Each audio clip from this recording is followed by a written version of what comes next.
one and all. First of all, I would like to welcome our principal, who is the backbone of CET and its PTA. Great pleasure, I take this opportunity to welcome you, sir, to the orientation program. Next, we have with us our UG Dean, Dr. Abdul Nisar, sir.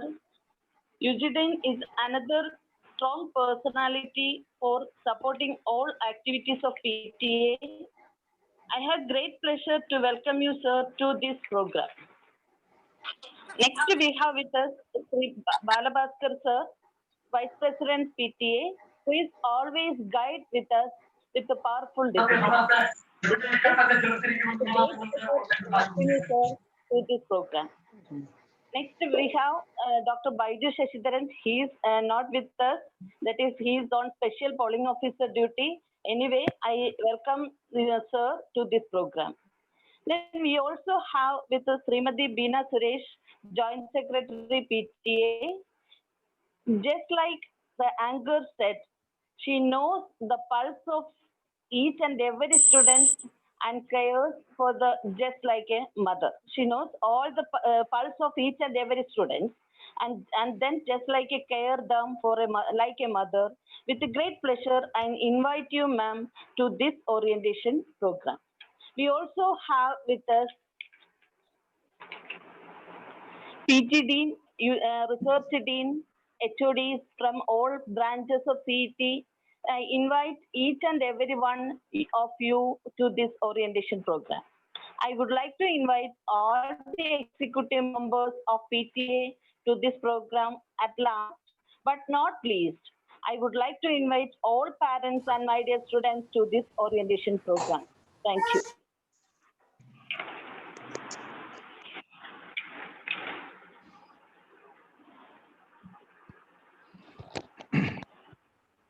Thank you, ma'am. Our principal, Dr. Gigi CV, is a strong pillar in supporting all the PTA activities. Experiment. Let me invite Dr. Gigi CV, Principal CET, for the presidential address. Welcome, sir.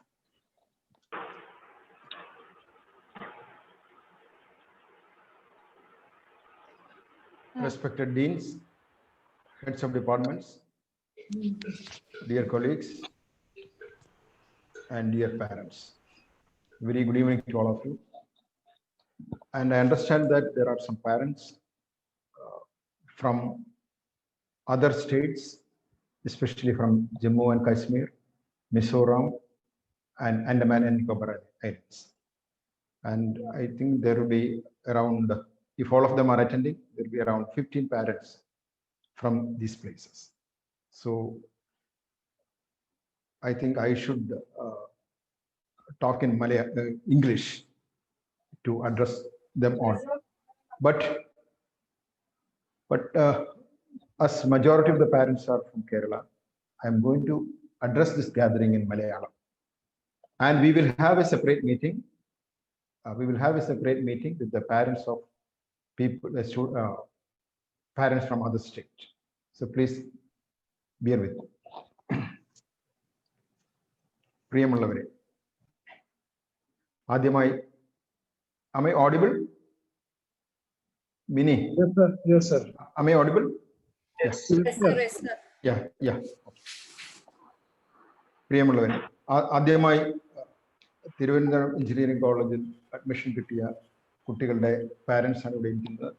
നമുക്കറിയാം, Thiruvananthapuram engineering കോളേജിൽ admission കിട്ടുക എന്നുള്ളത് വലിയ ബുദ്ധിമുട്ടുള്ള ഒരു കാര്യമാണ്. ഒരുപക്ഷെ കുട്ടികളെക്കാൾ കൂടുതൽ കഷ്ടപ്പെട്ടിട്ടുള്ളത് പാരൻസ് ആയിരുന്നു. അപ്പം അതുകൊണ്ട് ഇന്ന് ഈ യോഗത്തിൽ പങ്കെടുക്കുന്ന നിങ്ങളുടെ ഇവിടെ അഡ്മിഷൻ ലഭിച്ച കുട്ടികളുടെ മാതാപിതാക്കളെ എല്ലാവരെയും ഞാൻ ആദ്യമായി ഹാർദമായി അഭിനന്ദിക്കുന്നു. ഇന്നിവിടെ ഞാൻ കുറേ കാര്യങ്ങൾ സംസാരിക്കാൻ പോവുകയാണ്. ആദ്യമായി ഈ കോളേജിനെ കുറിച്ചും ഈ കോളേജിന്റെ സവിശേഷതകളെക്കുറിച്ച്, അതായത് ഈ കോളേജിനെ മറ്റു കോളേജുകൾ, കേരള ടെക്നോളജിക്കൽ യൂണിവേഴ്സിറ്റി കീഴിൽ ഏകദേശം 150ഓളം എഞ്ചിനീയറിംഗ് കോളേജുകൾ, ഈ കോളേജിനെ മറ്റു കോളേജുകളിൽ നിന്ന് വ്യത്യസ്തമാക്കുന്നു ഇതിന്റെ സവിശേഷതകളെ കുറിച്ചും, പിന്നെ നമ്മുടെ ലിമിറ്റേഷൻസ്, നമ്മുടെ ചലഞ്ചസിനെ കുറിച്ചും, അതേപോലെ തന്നെ നമ്മുടെ അക്കാഡമിക്സിനെ കുറിച്ചും CET-യിലെ അക്കാഡമിക്സിനെ കുറിച്ചും അതുപോലെ CET വരും കാലങ്ങളിൽ നിങ്ങളിൽ നിന്ന് എങ്ങനെ എന്തെല്ലാം സപ്പോർട്ട് ഉണ്ടാകണം എന്നതിനെ കുറിച്ചൊക്കെ വളരെ വിശദമായി ഞാൻ സംസാരിക്കാൻ ആഗ്രഹിക്കുന്നു. ഒരിക്കൽ കൂടി എല്ലാവരെയും ഞാൻ ഈ യോഗത്തിലേക്ക് സ്വാഗതം ചെയ്യുന്നു. നമ്മുടെ PTA എക്സിക്യൂട്ടീവ് മെമ്പേഴ്സ് എല്ലാവരും ഇതിൽ പങ്കെടുക്കുന്നു. അവരെയും നമ്മുടെ PTA വൈസ് പ്രസിഡന്റും PTA ജോയിന്റ് സെക്രട്ടറിയും ഒക്കെ മീറ്റിൽ പങ്കെടുക്കുന്നുണ്ട്. അപ്പോൾ അവരെയും ഞാൻ ഈ മീറ്റിംഗിലേക്ക് സ്വാഗതം ചെയ്യും. നമ്മുടെ ഐ വിൽ റിക്വസ്റ്റ്, ഞാൻ എല്ലാവരോടും എല്ലാ പാർട്ടിസിപ്പൻസും അവരുടെ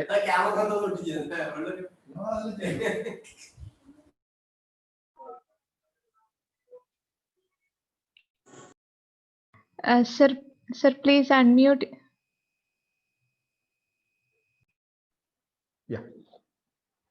എല്ലാവരും നിങ്ങളുടെ ഓഡിയോ മ്യൂട്ട് ചെയ്യുക. ആദ്യം ഞാൻ കോളേജിനെ കുറിച്ച് പൊതുവായി കുറച്ച് കാര്യങ്ങൾ പറയാൻ ആഗ്രഹിക്കുന്നു. 1939 ഈ കോളേജ് സ്ഥാപിതമായത്. സിവിൽ, മെക്കാനിക്കൽ, ഇലക്ട്രിക്കൽ ബ്രാഞ്ചുകളെല്ലാം 21 കുട്ടികൾ വീതം ആയിട്ടാണ് കോളേജ് സ്ഥാപിതമായത്. ഇന്ന് ഈ കോളേജ് വളർന്ന് പന്തലിച്ച് ഒരു വലിയൊരു സ്ഥാപനമായി മാറിയിരിക്കുകയാണ്. നമുക്ക് ഇന്നിവിടെ 7 BTech പ്രോഗ്രാംസ് ഉണ്ട്. Civil, mechanical, electrical, electronics, computer science, industrial, applied electronics, 7 BTech programme. പിന്നെ BR പ്രോഗ്രാം, ഇതാണ് നമ്മുടെ അണ്ടർ ഗ്രാജുവേറ്റ് പ്രോഗ്രാംസ്. പിന്നെ പോസ്റ്റ് ഗ്രാജുവേറ്റ് പ്രോഗ്രാം ആണെങ്കിൽ 27 ഡിഫറെന്റ് സ്പെഷ്യലൈസേഷൻസ് ഉണ്ട് പോസ്റ്റ് ഗ്രാജുവേഷൻ പ്രോഗ്രാം. അതോടൊപ്പം MCA, MBA ഇതെല്ലാം കഴിഞ്ഞ് ഗവേഷണ വിദ്യാർത്ഥികൾ ഏകദേശം 300ഓളം ഗവേഷണ വിദ്യാർത്ഥികളുണ്ട്. അപ്പം അങ്ങനെ ഏകദേശം 4500ഓളം വിദ്യാർത്ഥികൾ, 300ഓളം അധ്യാപകർ, 300-ലധികം അനധ്യാപകർ, എല്ലാറ്റിലും ഉപരി 47,000-ലധികം പൂർവ്വ വിദ്യാർത്ഥികൾ, ഇതെല്ലാം ചേർന്നതാണ് CET എന്ന് പറയുന്ന ഈ സ്ഥാപനം. CET-യുടെ ഫെസിലിറ്റീസിനെ കുറിച്ച് ഞാൻ പറയാം. അതിനു മുമ്പ് CET-യിൽ ഏകദേശം ഒരു 100 ഏക്കറിലായിട്ടാണ് നമ്മുടെ ക്യാമ്പസ് വ്യാപിച്ചു കിടക്കുന്നത്. നമുക്ക് ഏകദേശം 8 ലക്ഷം സ്ക്വയർ ഫീറ്റ് വിസ്തൃതിയുള്ള കെട്ടിടങ്ങളാണ് നമ്മുടെ ഈ കോളേജ് ക്യാമ്പസിലുള്ളത്. ഇതെല്ലാം ചേർന്നതാണ് CET. ഇനി CET-യുടെ സവിശേഷതകളെ കുറിച്ച് പറയാൻ ആഗ്രഹിക്കുന്നു. അതായത് CET നമുക്ക് എല്ലാവർക്കും അറിയാം, ഇന്ന് ഇവിടെ വരുന്ന കേരളത്തിലെ എഞ്ചിനീയറിംഗ് പഠനം ആഗ്രഹിക്കുന്ന ഏതൊരു വിദ്യാർത്ഥിയുടെയും ഒരു സ്വപ്ന സ്ഥാപനമാണ് CET എന്ന് പറയുന്നത്. എല്ലാവരുടെയും ഒന്നാമത്തെ ചോയ്സ് CET തന്നെയാണ്. അപ്പൊ CET-യെ മറ്റു സ്ഥാപനങ്ങളിൽ നിന്ന് വ്യത്യസ്തമാക്കുന്ന കുറെ കാര്യങ്ങൾ ഞാൻ പറയാൻ ആഗ്രഹിക്കുന്നു. പ്രത്യേകിച്ച് 4 കാര്യങ്ങളാണ് CET-യെ മറ്റു എഞ്ചിനീയറിംഗ് കോളേജുകളിൽ നിന്ന് വ്യത്യസ്തമാക്കുന്നത്. ഒന്ന്, നമ്മുടെ ഫാക്കൽറ്റി. നമുക്കിവിടെ 300ഓളം ഫാക്കൽറ്റി മെമ്പേഴ്സ് ഉണ്ട്. എല്ലാവരും വളരെ വെൽ ക്വാളിഫൈഡ് ഫാക്കൽറ്റി മെമ്പേഴ്സ് ആണ്. 50%-ലധികം അധ്യാപകരും PhD ഉള്ളവരാണ്.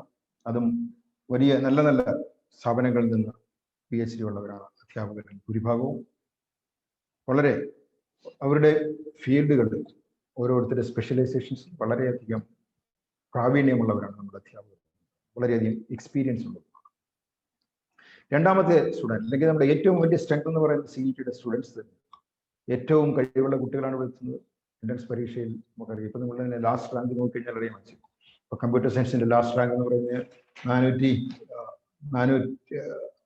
575ആണ്. അപ്പൊ അങ്ങനെ ഏറ്റവും എൻട്രൻസ് എക്സാമിനേഷനിൽ ഏറ്റവും ഉയർന്ന റാങ്ക് വാങ്ങിക്കുന്ന കുട്ടികൾ ആണ് ഈ കോളേജിൽ എത്തുന്നത്. വളരെയധികം കഴിവുള്ള കുട്ടികളാണ് നമ്മളുടെ കുട്ടികൾ. നമുക്കറിയാം, ഇപ്പോൾ യൂണിവേഴ്സിറ്റിയുടെ കേരള ടെക്നോളജിക്കൽ യൂണിവേഴ്സിറ്റി കീഴിൽ, നേരത്തെ നമ്മൾ കേരള യൂണിവേഴ്സിറ്റി കീഴിലായിട്ട് കഴിഞ്ഞ കുറേ വർഷങ്ങളായി. ഇപ്പോൾ കേരള ടെക്നോളജിക്കൽ യൂണിവേഴ്സിറ്റി കീഴിലാണ്. പക്ഷേ എന്നാൽ നമ്മൾ എല്ലാ കാര്യങ്ങളിലും നമ്മൾ ഒന്നാം സ്ഥാനത്ത് തന്നെ. ഒന്നാം സ്ഥാനം എന്ന് പറയുമ്പോൾ അക്കാഡമിക് പെർഫോമൻസ്, സ്റ്റുഡൻസിന്റെ result, academic university examination result എപ്പോഴും നമ്പർ 1 CET തന്നെയാണ്. പിന്നെ ബാക്കിയുള്ള പല കാര്യങ്ങൾ ഇപ്പോൾ നമുക്കറിയാം. ഇന്ന് ഇപ്പോൾ വിദ്യാഭ്യാസ സ്ഥാപനങ്ങളെയൊക്കെ റേറ്റ് ചെയ്യുന്ന ഒരു പദ്ധതി കേന്ദ്ര ഗവൺമെന്റ് ആവിഷ്കരിച്ചിട്ടുണ്ട്. അതിന് പറയുന്നത് NIRF എന്ന് പറയും, നാഷണൽ ഇൻസ്റ്റിറ്റ്യൂഷണൽ റാങ്കിംഗ് ഫ്രെയിം. അപ്പൊ ഇതിൽ ഈ NIRF-ൽ ആദ്യത്തെ 100 കോളേജുകളിൽ റാങ്ക് ചെയ്യപ്പെട്ട കേരള ടെക്നോളജിക്കൽ യൂണിവേഴ്സിറ്റിയുടെ കീഴിലുള്ള ഏക സ്ഥാപനം നമ്മുടെ സ്ഥാപനം മാത്രമാണ്. ലോകത്ത് കേരളത്തിലെ ഇന്ത്യയിലെ തന്നെ ഏകദേശം 3500-4000-ഓളം എഞ്ചിനീയറിംഗ് കോളേജ് പാർട്ടിസിപ്പേറ്റ് ചെയ്ത് ഈ റാങ്കിങ്ങിൽ നമുക്ക് 85ാം സ്ഥാനം നേടിയെടുക്കുന്നത്. ആർക്കിടെക്ചർ ഡിപ്പാർട്ട്മെന്റ് 11ാം സ്ഥാനം, രാജ്യത്ത് 11ാം സ്ഥാനമാണ് നമുക്ക് ലഭിച്ചത്. അപ്പോൾ അങ്ങനെ ഏറ്റവും ഉയർന്നു നിൽക്കുന്ന എല്ലാ കാര്യങ്ങളിലും കുട്ടികളുടെ കാര്യങ്ങൾ, റിസൾട്ടിന്റെ കാര്യം, ഞാൻ പ്ലേസ്മെന്റിന്റെ കാര്യം, അതിനെക്കുറിച്ച് ഞാൻ ഡീറ്റെയിൽ ആയിട്ട് സംസാരിക്കുന്നുണ്ട്. എല്ലാ കാര്യങ്ങളും നമ്മൾ 1ാം സ്ഥാനത്ത് തന്നെയാണ്. ഇവിടുത്തെ കുട്ടികൾ പഠനകാര്യങ്ങളിൽ മാത്രമല്ല, പാഠ്യേതര പ്രവർത്തനങ്ങൾ, സ്പോർട്സിലും ആർട്സിലും ഒക്കെ വളരെ നല്ല രീതിയിൽ തന്നെയാണ് എക്സൽ ചെയ്യുന്നത്. നമ്മുടെ 4ാമത്തെ സ്ട്രെങ്ത് എന്ന് പറയുന്നത് നമ്മുടെ ഇൻഫ്രാസ്ട്രക്ചർ. ഞാൻ പറഞ്ഞു 100 ഏക്കറിൽ ഏകദേശം 8 ലക്ഷത്തോളം സ്ക്വയർ ഫീറ്റ് വിസ്തൃതിയുള്ള കെട്ടിടങ്ങളാണ് ഇവിടെയുള്ളത്. പല ഏകദേശം ഒരു 2 ലക്ഷം സ്ക്വയർ ഫീറ്റ് വിസ്തൃതിയുള്ള പുതിയ കെട്ടിടങ്ങളുടെ പണി ഇവിടെ നടന്നുകൊണ്ടിരിക്കുന്നു. ഈ കെട്ടിടങ്ങളിലായി വളരെയധികം ലബോറട്ടറികൾ, ഓരോ ഡിപ്പാർട്ട്മെന്റിലും വളരെയധികം ലബോറട്ടറികൾ, കമ്പ്യൂട്ടർ ഫെസിലിറ്റി, ഇതൊക്കെ മിക്കവാറും എല്ലാ കോളേജുകളിലും നമുക്ക് ഉള്ളതാണെങ്കിലും നമുക്ക് വ്യത്യസ്തങ്ങളായ കുറെ സ്ഥാപനങ്ങൾ നമ്മുടെ CET-യിലുണ്ട്. എടുത്തു പറയേണ്ടത് ഒരു ഇന്റർ ഡിസിപ്ലിനറി റിസർച്ച്. നമുക്കറിയാം ഈ കാലഘട്ടം ഇന്റർ ഡിസിപ്ലിനറി ബ്രാഞ്ചുകളുടെ കാലഘട്ടം. ഒരു centre for inter disciplinary research, പിന്നെ വളരെ ഒരു state of the art fab lab, applications വേണ്ടിയുള്ള ഫാബ് ലാബ്, പിന്നെ ഒരു ഇന്നോവേഷൻ സെന്റർ, പിന്നെ ഓണ്ടർപ്രണർഷിപ്പ്, കുട്ടികൾക്ക് അവർക്ക് സ്വയം ബിസിനസ്, സ്വയം സ്റ്റാർട്ടപ്പ് തുടങ്ങാൻ ആഗ്രഹമുള്ളവർക്ക് അവരെയൊക്കെ പ്രോത്സാഹിപ്പിക്കാൻ കഴിയുന്ന ഓണ്ടർപ്രണർഷിപ്പ് ഡെവലപ്മെന്റ് സെന്റർ, പിന്നെ ഒരു ടെക്നോളജി ബിസിനസ് ഇൻക്യുബേഷൻ സെന്റർ, പിന്നെ ബോഷ് എന്ന കമ്പനി അവരുടെ ഒരു സെന്റർ ഓഫ് എക്സലൻസ് ഇവിടെ സ്ഥാപിച്ചിട്ടുണ്ട്. ഏകദേശം 6 കോടിയോളം രൂപ ചിലവാക്കി സെന്റർ ഓഫ് എക്സലൻസ് ഇവിടെ ഉണ്ട്. പിന്നെ ഒരു പ്രോഡക്റ്റ് ഡെവലപ്മെന്റ് സെന്റർ ഉണ്ട്. പിന്നെ ISRO-ആയിട്ട് ചേർന്ന് ഒരു സ്റ്റുഡന്റ് സാറ്റലൈറ്റ് നിർമ്മിക്കാനുള്ള, നമ്മൾ തന്നെ ഡിസൈൻ ചെയ്ത് നിർമ്മിക്കാനുള്ള ഒരു പദ്ധതി ആവിഷ്കരിച്ചിട്ടുണ്ട്. അപ്പോൾ അതും കേരള സർക്കാർ അതിന് ഫണ്ട് അനുവദിച്ചിട്ടുണ്ട്. പിന്നെ എല്ലാത്തിലും ഉപരി ഒരു research park, it is called trust research park, Trivandrum engineering science and technology research. നമ്മുടെ ക്യാമ്പസിന് പുറത്ത് തന്നെയാണ് ഇപ്പോൾ അത് വർക്ക് ചെയ്യുന്നത്. അപ്പോൾ അതിനുള്ള പുതിയ ബിൽഡിങ്ങിന്റെ പദ്ധതി നമ്മൾ ആവിഷ്കരിച്ച് നടപ്പാക്കിക്കൊണ്ടിരിക്കുകയാണ്. അപ്പോൾ അതിൽ ഏകദേശം പല കമ്പനികൾ നമ്മളുമായിട്ട് അസോസിയേറ്റ് ചെയ്ത് വർക്ക് ചെയ്യുന്നു. നമ്മുടെ അധ്യാപകരും വിദ്യാർത്ഥികളും ഒക്കെ ചേർന്നാണ് റിസർച്ച് വർക്ക് നടത്തുന്നത്. അപ്പോൾ അതിൽ നമ്മുടെ കുട്ടികൾക്ക്, ബിടെക് കുട്ടികൾക്ക് പ്രോജക്റ്റ് ചെയ്യാനുള്ള അവസരം, ഇന്റേൺഷിപ്പിനുള്ള അവസരം, ഇത് കേരളത്തിൽ നമുക്ക് മാത്രമുള്ള ഒരു സ്ഥാപനമാണ് റിസർച്ച് വർക്ക്. അതിനും ഏകദേശം 2-3 കോടിയോളം രൂപ എല്ലാ വർഷവും കേരള ഗവൺമെന്റ് ഫണ്ട് ചെയ്യുന്നു. അതോടൊപ്പം തന്നെ ഒരു ട്രാൻസ്പോർട്ടേഷൻ റിസർച്ച്, കേരളത്തിലെ ട്രാൻസ്പോർട്ടേഷൻ ഫെസിലിറ്റീസ് ഡെവലപ്പ് ചെയ്യാൻ വേണ്ടി നമ്മുടെ സിവിൽ എഞ്ചിനീയറിംഗ് ഡിപ്പാർട്ട്മെന്റിൽ ഒരു ട്രാൻസ്പോർട്ടേഷൻ റിസർച്ച് സെന്റർ സ്ഥാപിച്ചിട്ടുണ്ട്. അപ്പോൾ ഇതിനും എല്ലാ വർഷവും ഗവൺമെന്റ് ഓരോ കോടി രൂപ തന്നുകൊണ്ടിരിക്കുകയാണ്. അപ്പോൾ ഈ സ്ഥാപനങ്ങളൊക്കെ കേരളത്തെ നമ്മുടെ തിരുവനന്തപുരം എഞ്ചിനീയറിംഗ് കോളേജിലെ മറ്റ് എഞ്ചിനീയറിംഗ് കോളേജുകളിൽ നിന്ന് വ്യത്യസ്തമാക്കുന്ന ഒന്നുമല്ല. പിന്നെ തിരുവനന്തപുരം എഞ്ചിനീയറിംഗ് കോളേജിനെ കുറിച്ച് പറയുമ്പോൾ നമ്മുടെ ഈ സ്ഥാപനം 100% ഒരു ഗവൺമെന്റ് സ്ഥാപനമാണ്. ഈ ഗവൺമെന്റ് കോളേജുകളുടെ ഒരു പ്രത്യേകത എന്ന് പറഞ്ഞാൽ, ഒരുപക്ഷെ എനിക്ക് തോന്നുന്നു ഇപ്പോൾ ലോകത്തിൽ തന്നെ B Tech, undergraduate engineering education ഏറ്റവും ചിലവ് കുറഞ്ഞ രീതിയിൽ പഠിക്കാൻ പറ്റുന്ന സ്ഥാപനമാണ് നമ്മുടെ എല്ലാ എഞ്ചിനീയറിംഗ് കോളേജിലും സെയിം ഫീസാണ്. പക്ഷേ CET-ന്റെ ഫെസിലിറ്റി ആയിട്ട് കമ്പയർ ചെയ്യുമ്പോൾ ആക്ച്വലി CET വളരെ എടുത്തു പറയേണ്ട ഒരു കാര്യം. ഏകദേശം 10,000-ൽ താഴെയാണ് നമ്മുടെ സെമസ്റ്റർ ഫീസ്. ഇപ്പോൾ NIT കാലിക്കറ്റിലേക്ക് പോകുന്നത് നമ്മുടെ ലക്ഷങ്ങളാണ്.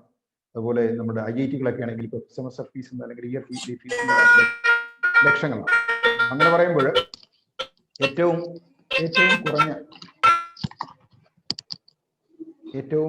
കുറഞ്ഞ ചെലവിലാണ് നമ്മുടെ എഞ്ചിനീയറിംഗ്. ഏകദേശം നമ്മുടെ ഒരു സ്റ്റുഡന്റ് എഞ്ചിനീയറിംഗ് വിദ്യാഭ്യാസം പൂർത്തിയാക്കി കഴിയുമ്പോൾ ഗവൺമെന്റ് ചെലവഴിക്കുന്നത് ഏകദേശം ഒരു സ്റ്റുഡന്റിന് വേണ്ടി ഗവൺമെന്റ് ചെലവഴിക്കുന്നത് ഏകദേശം 10 ലക്ഷം രൂപയാണ്. അപ്പൊ ഏകദേശം ഒരു 100 കോടിയോളം രൂപയാണ് ഗവൺമെന്റ് ഈ കോളേജിന് വേണ്ടി എല്ലാ വർഷവും ചെലവഴിക്കുന്നത്. അതിൽ നല്ലൊരു ശതമാനം അധ്യാപകർക്കും ജീവനക്കാർക്കും ഒക്കെയുള്ള സാലറി തന്നെയാണ്. പിന്നെ ഇപ്പൊ ഞാൻ പറഞ്ഞു ഇത് ഇവിടെ ഫീസ് വളരെ കുറവാണെന്ന് പറഞ്ഞെങ്കിലും അതോടൊപ്പം തന്നെ ഈ ഫീസിന്റെ കാര്യം പറയുമ്പോൾ നമ്മൾ ഇത് 50%-ലധികം കുട്ടികൾക്ക് ഫീസ് കൊടുക്കണ്ട. അവർക്കെല്ലാം ഫീസ് കൺസെഷൻ തന്നെ ഗവൺമെന്റ് കൊടുക്കും.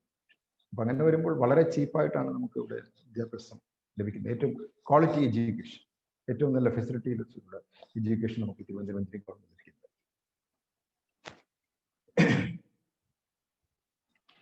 പിന്നെ ഇപ്പൊ സ്റ്റുഡൻസിന്റെ ഞാൻ പറഞ്ഞു ഇതൊരു സ്റ്റുഡന്റ് സെൻട്രിക് ആയിട്ടുള്ള ഒരു കോളേജ് തന്നെയാണ്. സ്റ്റുഡൻസിന്റെ ആക്ടിവിറ്റീസ്, വളരെയധികം സ്റ്റുഡൻസ് ആക്ടിവിറ്റീസ് നടക്കാറുണ്ട്.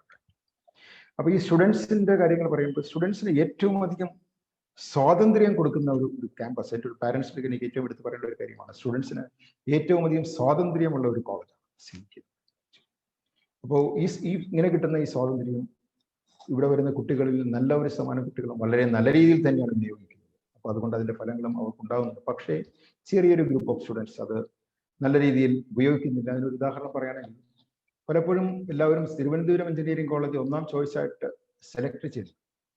ഇവിടെ വരുന്ന കുട്ടികളിൽ പലപ്പോഴും കൂടുതൽ കുട്ടികളും എൻട്രൻസ് റിപ്പീറ്റ് ചെയ്ത് വരുന്ന കുട്ടികൾ, CET കിട്ടാൻ വേണ്ടി എൻട്രൻസ് റിപ്പീറ്റ് ചെയ്യുന്ന നല്ലൊരു ശതമാനം കുട്ടികൾ തന്നെ.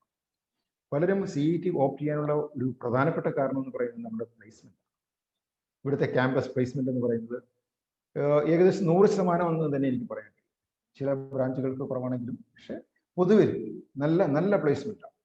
ഈ 100% ഇപ്പോൾ കമ്പ്യൂട്ടർ സയൻസ്, ഇലക്ട്രോണിക്സ് എടുക്കുന്ന 100% പ്ലേസ്മെന്റ്. പക്ഷെ 100% പ്ലേസ്മെന്റ് എന്ന് ഞാൻ പറയുമ്പോഴും അത് എലിജിബിൾ ആയിട്ടുള്ള കുട്ടികൾക്ക്. ഇപ്പോൾ ഒരു ക്ലാസ്സിൽ ഇപ്പോൾ സാധാരണഗതിയിൽ നേരത്തെ നമുക്ക് ഒരു ക്ലാസ്സിൽ 60 കുട്ടികളാണ്, 66 ലാറ്ററൽ എൻട്രി കുട്ടികളും വരുമ്പോൾ 66 കുട്ടികളായിരുന്നു. ഇപ്രാവശ്യം അതോട് കൂട്ടിയിട്ടുണ്ട്, നമ്മുടെ EWS കൂടി ഉള്ളത്. ഈ 66 കുട്ടികളിൽ ഒരു 30%, ഒരു 30%-ഓളം കുട്ടികൾ, ഒരു 10-20ഓളം കുട്ടികൾ പലപ്പോഴും ഈ പ്ലേസ്മെന്റിന് ഇരിക്കാൻ, പ്ലേസ്മെന്റിന്റെ ടെസ്റ്റ് എഴുതാനുള്ള ഒരു അർഹത അവർക്ക് കിട്ടാറില്ല. കാരണം അവർക്ക് ബാക്ക് പേപ്പേഴ്സ് ഉണ്ട്. പല കമ്പനികളും വന്നു കഴിഞ്ഞാൽ അവർ വളരെ സെലക്റ്റീവാണ്. കമ്പനിക്കാർക്ക് പല ചോയ്സ് ഉണ്ട്. വളരെയധികം എഞ്ചിനീയറിംഗ് കോളേജുകളുണ്ട്, നല്ല നിലയിൽ പ്രവർത്തിക്കുന്ന വളരെയധികം എഞ്ചിനീയറിംഗ് കോളേജുണ്ട്. അതുകൊണ്ട് അവർക്ക് പല നല്ല ചോയ്സ്. പക്ഷെ എന്നിരുന്നാലും തിരുവനന്തപുരം എഞ്ചിനീയറിംഗ് കോളേജിന്റെ ഈ പാരമ്പര്യം വളരെയധികം കമ്പനികൾ ഇവിടെ റിക്രൂട്ട്മെന്റ് എത്തുന്നുണ്ട്. പക്ഷെ നമ്മളുടെ കുറച്ച്, ഞാൻ നേരത്തെ പറഞ്ഞ ഈ ഒരു 30%-ഓളം കുട്ടികൾക്ക് ആ ഫെസിലിറ്റി നല്ല രീതിയിൽ ഉപയോഗിക്കാൻ കഴിയുന്നു. പലപ്പോഴും ബാക്ക് പേപ്പർ ഉള്ളതുകൊണ്ടൊക്കെ ആയിരിക്കാം അവർക്ക് ആ പ്ലേസ്മെന്റ് ഇരിക്കാൻ കഴിയാതെ പോവുകയും അങ്ങനെ. കാരണം ഇവിടെ ഈ കോളേജിനകത്തുനിന്ന് പ്ലേസ്മെന്റ് കിട്ടുക എന്ന് പറഞ്ഞാൽ വളരെ ഈസിയാണ്. 100-ലധികം കമ്പനികളാണ് ഉള്ളത്. ഒരിക്കൽ പാസ് ഔട്ടായി പുറത്തിറങ്ങിക്കഴിഞ്ഞാൽ ആ വിദ്യാർത്ഥി ഈ മറ്റു 180 എഞ്ചിനീയറിംഗ് കോളേജുകളിലെ വിദ്യാർത്ഥികളുമായിട്ടും അതുപോലെ തന്നെ നമ്മുടെ സംസ്ഥാനത്തിന് പുറത്തുള്ള കോളേജിലെ വിദ്യാർത്ഥികളുമായിട്ടും കോമ്പറ്റീഷൻ ഏർപ്പെടും. അപ്പൊ അതുകൊണ്ട് ക്യാമ്പസിൽ നിന്ന് ജോലി കിട്ടുക എന്ന് പറയുന്നത് വളരെ എളുപ്പമുള്ള ഒരു കാര്യമാണ്. അതുകൊണ്ട് തന്നെയാണ് പല പാരന്റ്സും പല വിദ്യാർത്ഥികളും ഒക്കെ തിരുവനന്തപുരം എഞ്ചിനീയറിംഗ് കോളേജ് ഒന്നാമത്തെ ചോയ്സ് ആയിട്ട് സെലക്ട് ചെയ്യും. പക്ഷേ അതിന്റെ ബെനിഫിറ്റ് അനുഭവിക്കാൻ പലപ്പോഴും ഒരു 30% കുട്ടികൾക്ക് കഴിയാതെ വരുന്നു. അതിന്റെ കാരണമായിട്ട് എനിക്ക് തോന്നുന്നത് നമ്മുടെ കുട്ടികൾക്ക് കിട്ടുന്ന ഫ്രീഡം അവരിൽ കുറച്ച് പേരത് മിസ്യൂസ് ചെയ്യുന്നതുകൊണ്ടാണ്. അപ്പൊ അത് പാരന്റ്സ് ഏറ്റവും അധികം ശ്രദ്ധിക്കേണ്ട ഒരു കാര്യമാണ്. പിന്നെ നമുക്കൊരു സ്റ്റാഫ് അഡ്വൈസറി സിസ്റ്റം, ഓരോ ബാച്ച് ഓഫ് സ്റ്റുഡൻസിനും 2 സ്റ്റാഫ് അഡ്വൈസേഴ്സ്. അപ്പൊ എനിക്ക് നിങ്ങളോട് പ്രധാനമായിട്ട് എടുത്ത് പറയേണ്ട കാര്യം, ഈ സ്റ്റാഫ് അഡ്വൈസേഴ്സ് ഇന്ന് തന്നെ പറ്റുമെങ്കിൽ, അല്ലെങ്കിൽ ഡിപ്പാർട്ട്മെന്റ് മീറ്റിങ്ങുകളൊക്കെ പിന്നീട് നടത്തും. സ്റ്റാഫ് അഡ്വൈസേഴ്സിന്റെ കോൺടാക്ട് നമ്പർ എല്ലാ പാരന്റ്സിന്റെ കയ്യിലും ഉണ്ടാകും. ഈ സ്റ്റാഫ് അഡ്വൈസേഴ്സിന് സ്റ്റുഡൻസിന്റെ എല്ലാ കാര്യങ്ങളും അറിയാം. ഒരു ഡെയിലി എന്ന രീതിയിൽ സ്റ്റുഡൻസുമായിട്ട് ഇന്ററാക്ഷൻ ഉള്ളവരാണ്. അവരുടെ എല്ലാ കാര്യങ്ങളും, അവരുടെ വ്യക്തിപരമായ കാര്യങ്ങളും ബാക്കിയുള്ള കാര്യങ്ങളെല്ലാം ഈ സ്റ്റാഫ് അഡ്വൈസേഴ്സ് നല്ലവണ്ണം അറിയാൻ കഴിയും. അതുകൊണ്ട് സ്റ്റാഫ് അഡ്വൈസേഴ്സുമായിട്ട് നല്ലൊരു റിലേഷൻഷിപ്പ് നമ്മുടെ പാരന്റ്സ് ഉണ്ടാവണം. അവരെ എന്തെങ്കിലും ആവശ്യങ്ങളുണ്ടെങ്കിൽ വിളിക്കണം. അത് ഏറ്റവും പ്രധാനമായിട്ട് എനിക്ക് എടുത്തു പറയേണ്ട ഒരു കാര്യമാണ്. പിന്നെ ഇവിടുത്തെ ഫെസിലിറ്റീസ് വീണ്ടും പറയുകയാണെങ്കിൽ, ഇപ്പോൾ സ്പോർട്സിൽ എക്സൽ ചെയ്യണമെന്ന് അവർക്ക് വളരെയധികം ഫെസിലിറ്റീസ് ആണ്. ക്രിക്കറ്റിലും അതുപോലെ ബാഡ്മിന്റൺ, ഫുട്ബോൾ, എല്ലാത്തിനും, ബാസ്കറ്റ് ബോൾ, എല്ലാത്തിനും ഒക്കെ വളരെ ഫെസിലിറ്റീസ് ആണ് നമുക്ക് ഉണ്ടായിരുന്നത്. നമ്മുടെ കുട്ടികൾ നല്ലൊരു ശതമാനം അത് നല്ല രീതിയിൽ തന്നെ ഉപയോഗിക്കുന്നുണ്ട്. അതുകൂടാതെ നമ്മൾ ഇനി അടുത്ത ഈ വർഷം മുതൽ ഇത് നമുക്ക് അതിൻ്റെ ഉള്ള പെർമിഷൻ കിട്ടിയിട്ടുണ്ട്. അതായത് NCCയുടെ ഒരു വിങ്, നമ്മൾ NCCയുടെ നേവൽ വിങ്ങിന്റെ ഒരു യൂണിറ്റ് തിരുവനന്തപുരം എഞ്ചിനീയറിംഗ് കോളേജിൽ ഈ വർഷം ആരംഭിക്കുകയാണ്. അപ്പോൾ കുട്ടികൾക്ക് എക്സ്ട്രാ കരിക്കുലർ ആക്ടിവിറ്റീസിൽ പങ്കെടുക്കുന്നതിനുള്ള ഏറ്റവും നല്ല സാഹചര്യങ്ങളാണ്. അതോടൊപ്പം തന്നെ ആർട്സ് നല്ല കഴിവുള്ള കുട്ടികൾക്ക് നല്ല പ്രോത്സാഹനങ്ങളാണ് കോളേജിൽ നിന്ന് കൊടുത്തുകൊണ്ടിരിക്കുന്നത്. പിന്നെ നമ്മുടെ ഇവിടുത്തെ രണ്ട് ഫെസ്റ്റിവലിനെ കുറിച്ച് നിങ്ങൾക്ക് എല്ലാവരും കേട്ടിട്ടുണ്ട്. തിരുവനന്തപുരം എഞ്ചിനീയറിംഗ് കോളേജിൽ രണ്ട് ഫെസ്റ്റിവൽ നടത്താറുണ്ട് എല്ലാ വർഷവും. ഒന്ന് ദൃഷ്ടി എന്ന് പറയുന്ന നമ്മുടെ ടെക്നിക്കൽ ഫെസ്റ്റിവലാണ്. പിന്നെ നമ്മുടെ ദൃശ്യം, നമ്മുടെ ധ്വനി എന്ന് പറയുന്ന നമ്മുടെ കൾച്ചറൽ ഫെസ്റ്റിവൽ. ഇതിനെ വളരെ നമ്മുടെ രാജ്യത്ത് തന്നെ അറിയപ്പെടുന്ന ഈ 2 ഫെസ്റ്റിവൽസ് ആണ്. ഇതിനകത്ത് വളരെയധികം കുട്ടികൾ, മറ്റു കോളേജിൽ നിന്നൊക്കെ വളരെയധികം കുട്ടികൾ പങ്കെടുക്കുന്ന ഫെസ്റ്റിവലാണ്. ഇത് നമ്മുടെ വിദ്യാർത്ഥികൾ തന്നെയാണ് ഇതെല്ലാം നടത്തുന്നത് എന്നുള്ളത് വളരെ വളരെ ശ്രദ്ധേയമായ കാര്യം.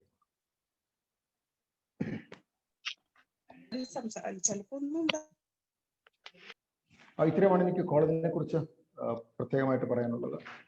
ഞാൻ നേരത്തെ പറഞ്ഞ പോലെ ഇവിടുത്തെ നമ്മുടെ ഫെസിലിറ്റീസും നമ്മുടെ പ്ലേസ്മെന്റിനുള്ള ഓപ്പർച്യൂണിറ്റീസും ഒക്കെ വളരെ വലുതാണ്. പിന്നെ നമ്മുടെ കോളേജിന്റെ സ്ട്രെങ്ത് പറഞ്ഞതിൽ 4 സ്ട്രെങ്ത് ആണ് ഞാൻ പറഞ്ഞത്. 4ാമത്തെ കുറിച്ച് ഞാൻ പറയാൻ ആഗ്രഹിക്കുന്നു. അത് നമ്മുടെ അലൂമിനിയം. ഇപ്പൊ 47,000-ഓളം വിദ്യാർത്ഥികളാണ് കഴിഞ്ഞ കുറെ വർഷങ്ങളായി, കഴിഞ്ഞ 80 വർഷം കഴിഞ്ഞപ്പോൾ നമ്മുടെ കോളേജ് സ്ഥാപിച്ചിട്ട് ഈ കോളേജിൽ നിന്ന് പാസ് ഔട്ട് ആയത്. ഇവരെല്ലാം ലോകത്തിന്റെ വിവിധ ഭാഗങ്ങളിൽ വളരെ ഉന്നത പദവികൾ അലങ്കരിച്ചവരോ അലങ്കരിക്കുന്നവരൊക്കെയാണ്. നമ്മുടെ അലൂമിനി അസോസിയേഷന്റെ പേര് സീറ്റ എന്ന Trivandrum college of engineering Trivandrum alumni association.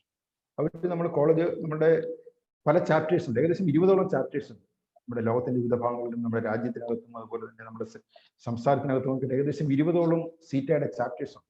വളരെ ആക്റ്റീവായിട്ടുള്ള ചാപ്റ്റേഴ്സ് ആണ്. നമുക്ക് സീറ്റയിൽ നിന്ന് വളരെയധികം സഹായങ്ങളാണ് നമുക്ക് ലഭിച്ചുകൊണ്ടിരിക്കുന്നത്. വളരെയധികം സ്കോളർഷിപ്പ് ഞാൻ പറഞ്ഞു, നമ്മുടെ 50% കുട്ടികൾക്ക് ഇവിടെ ഗവൺമെന്റിന്റെ സ്കോളർഷിപ്പ് കിട്ടാറുണ്ട്. ഈ ഗ്രാൻഡ്സ് എന്ന് പറഞ്ഞ സ്കോളർഷിപ്പ് സാമ്പത്തികമായി പിന്നോക്കം നിൽക്കുന്ന കുട്ടികൾക്ക് കിട്ടാറുണ്ട്. അതോടൊപ്പം തന്നെ ഇതിനുപരി നമ്മുടെ അലൂമിനി അസോസിയേഷൻ വളരെയധികം കുട്ടികളെ സാമ്പത്തികമായിട്ട് സപ്പോർട്ട് ചെയ്യുന്നു. ഏകദേശം 100ഓളം കുട്ടികൾ എല്ലാ വർഷവും നമുക്ക് ജെംസ് എന്ന് പറഞ്ഞ പ്രോഗ്രാം, അത് മെറിറ്റോറിയസ് ആയിട്ടുള്ള 100ഓളം കുട്ടികളെ എല്ലാ വർഷവും, എല്ലാ ബാച്ചിൽ നിന്നും 100ഓളം കുട്ടികളെ എല്ലാ വർഷവും 10,000 രൂപ വീതം കൊടുക്കുന്നു. അതോടൊപ്പം തന്നെ മെറിറ്റോറിയസ് ആയിട്ടുള്ള കുട്ടികൾക്ക് വളരെയധികം എൻഡോമെന്റ്സ് ഒക്കെ സീറ്റ് എസ്റ്റാബ്ലിഷ് ചെയ്യും. എടുത്തു പറയേണ്ട ഒരു കാര്യം നമുക്കറിയാം, ഇപ്പൊ കഴിഞ്ഞ മാർച്ച് മുതൽ കോളേജുകൾ നമ്മുടെ സംസ്ഥാനത്തെ എല്ലാ വിദ്യാഭ്യാസ സ്ഥാപനങ്ങളും അടഞ്ഞുകിടക്കുകയാണ്. എഡ്യൂക്കേഷൻ എല്ലാം ഓൺലൈനിലാണ്.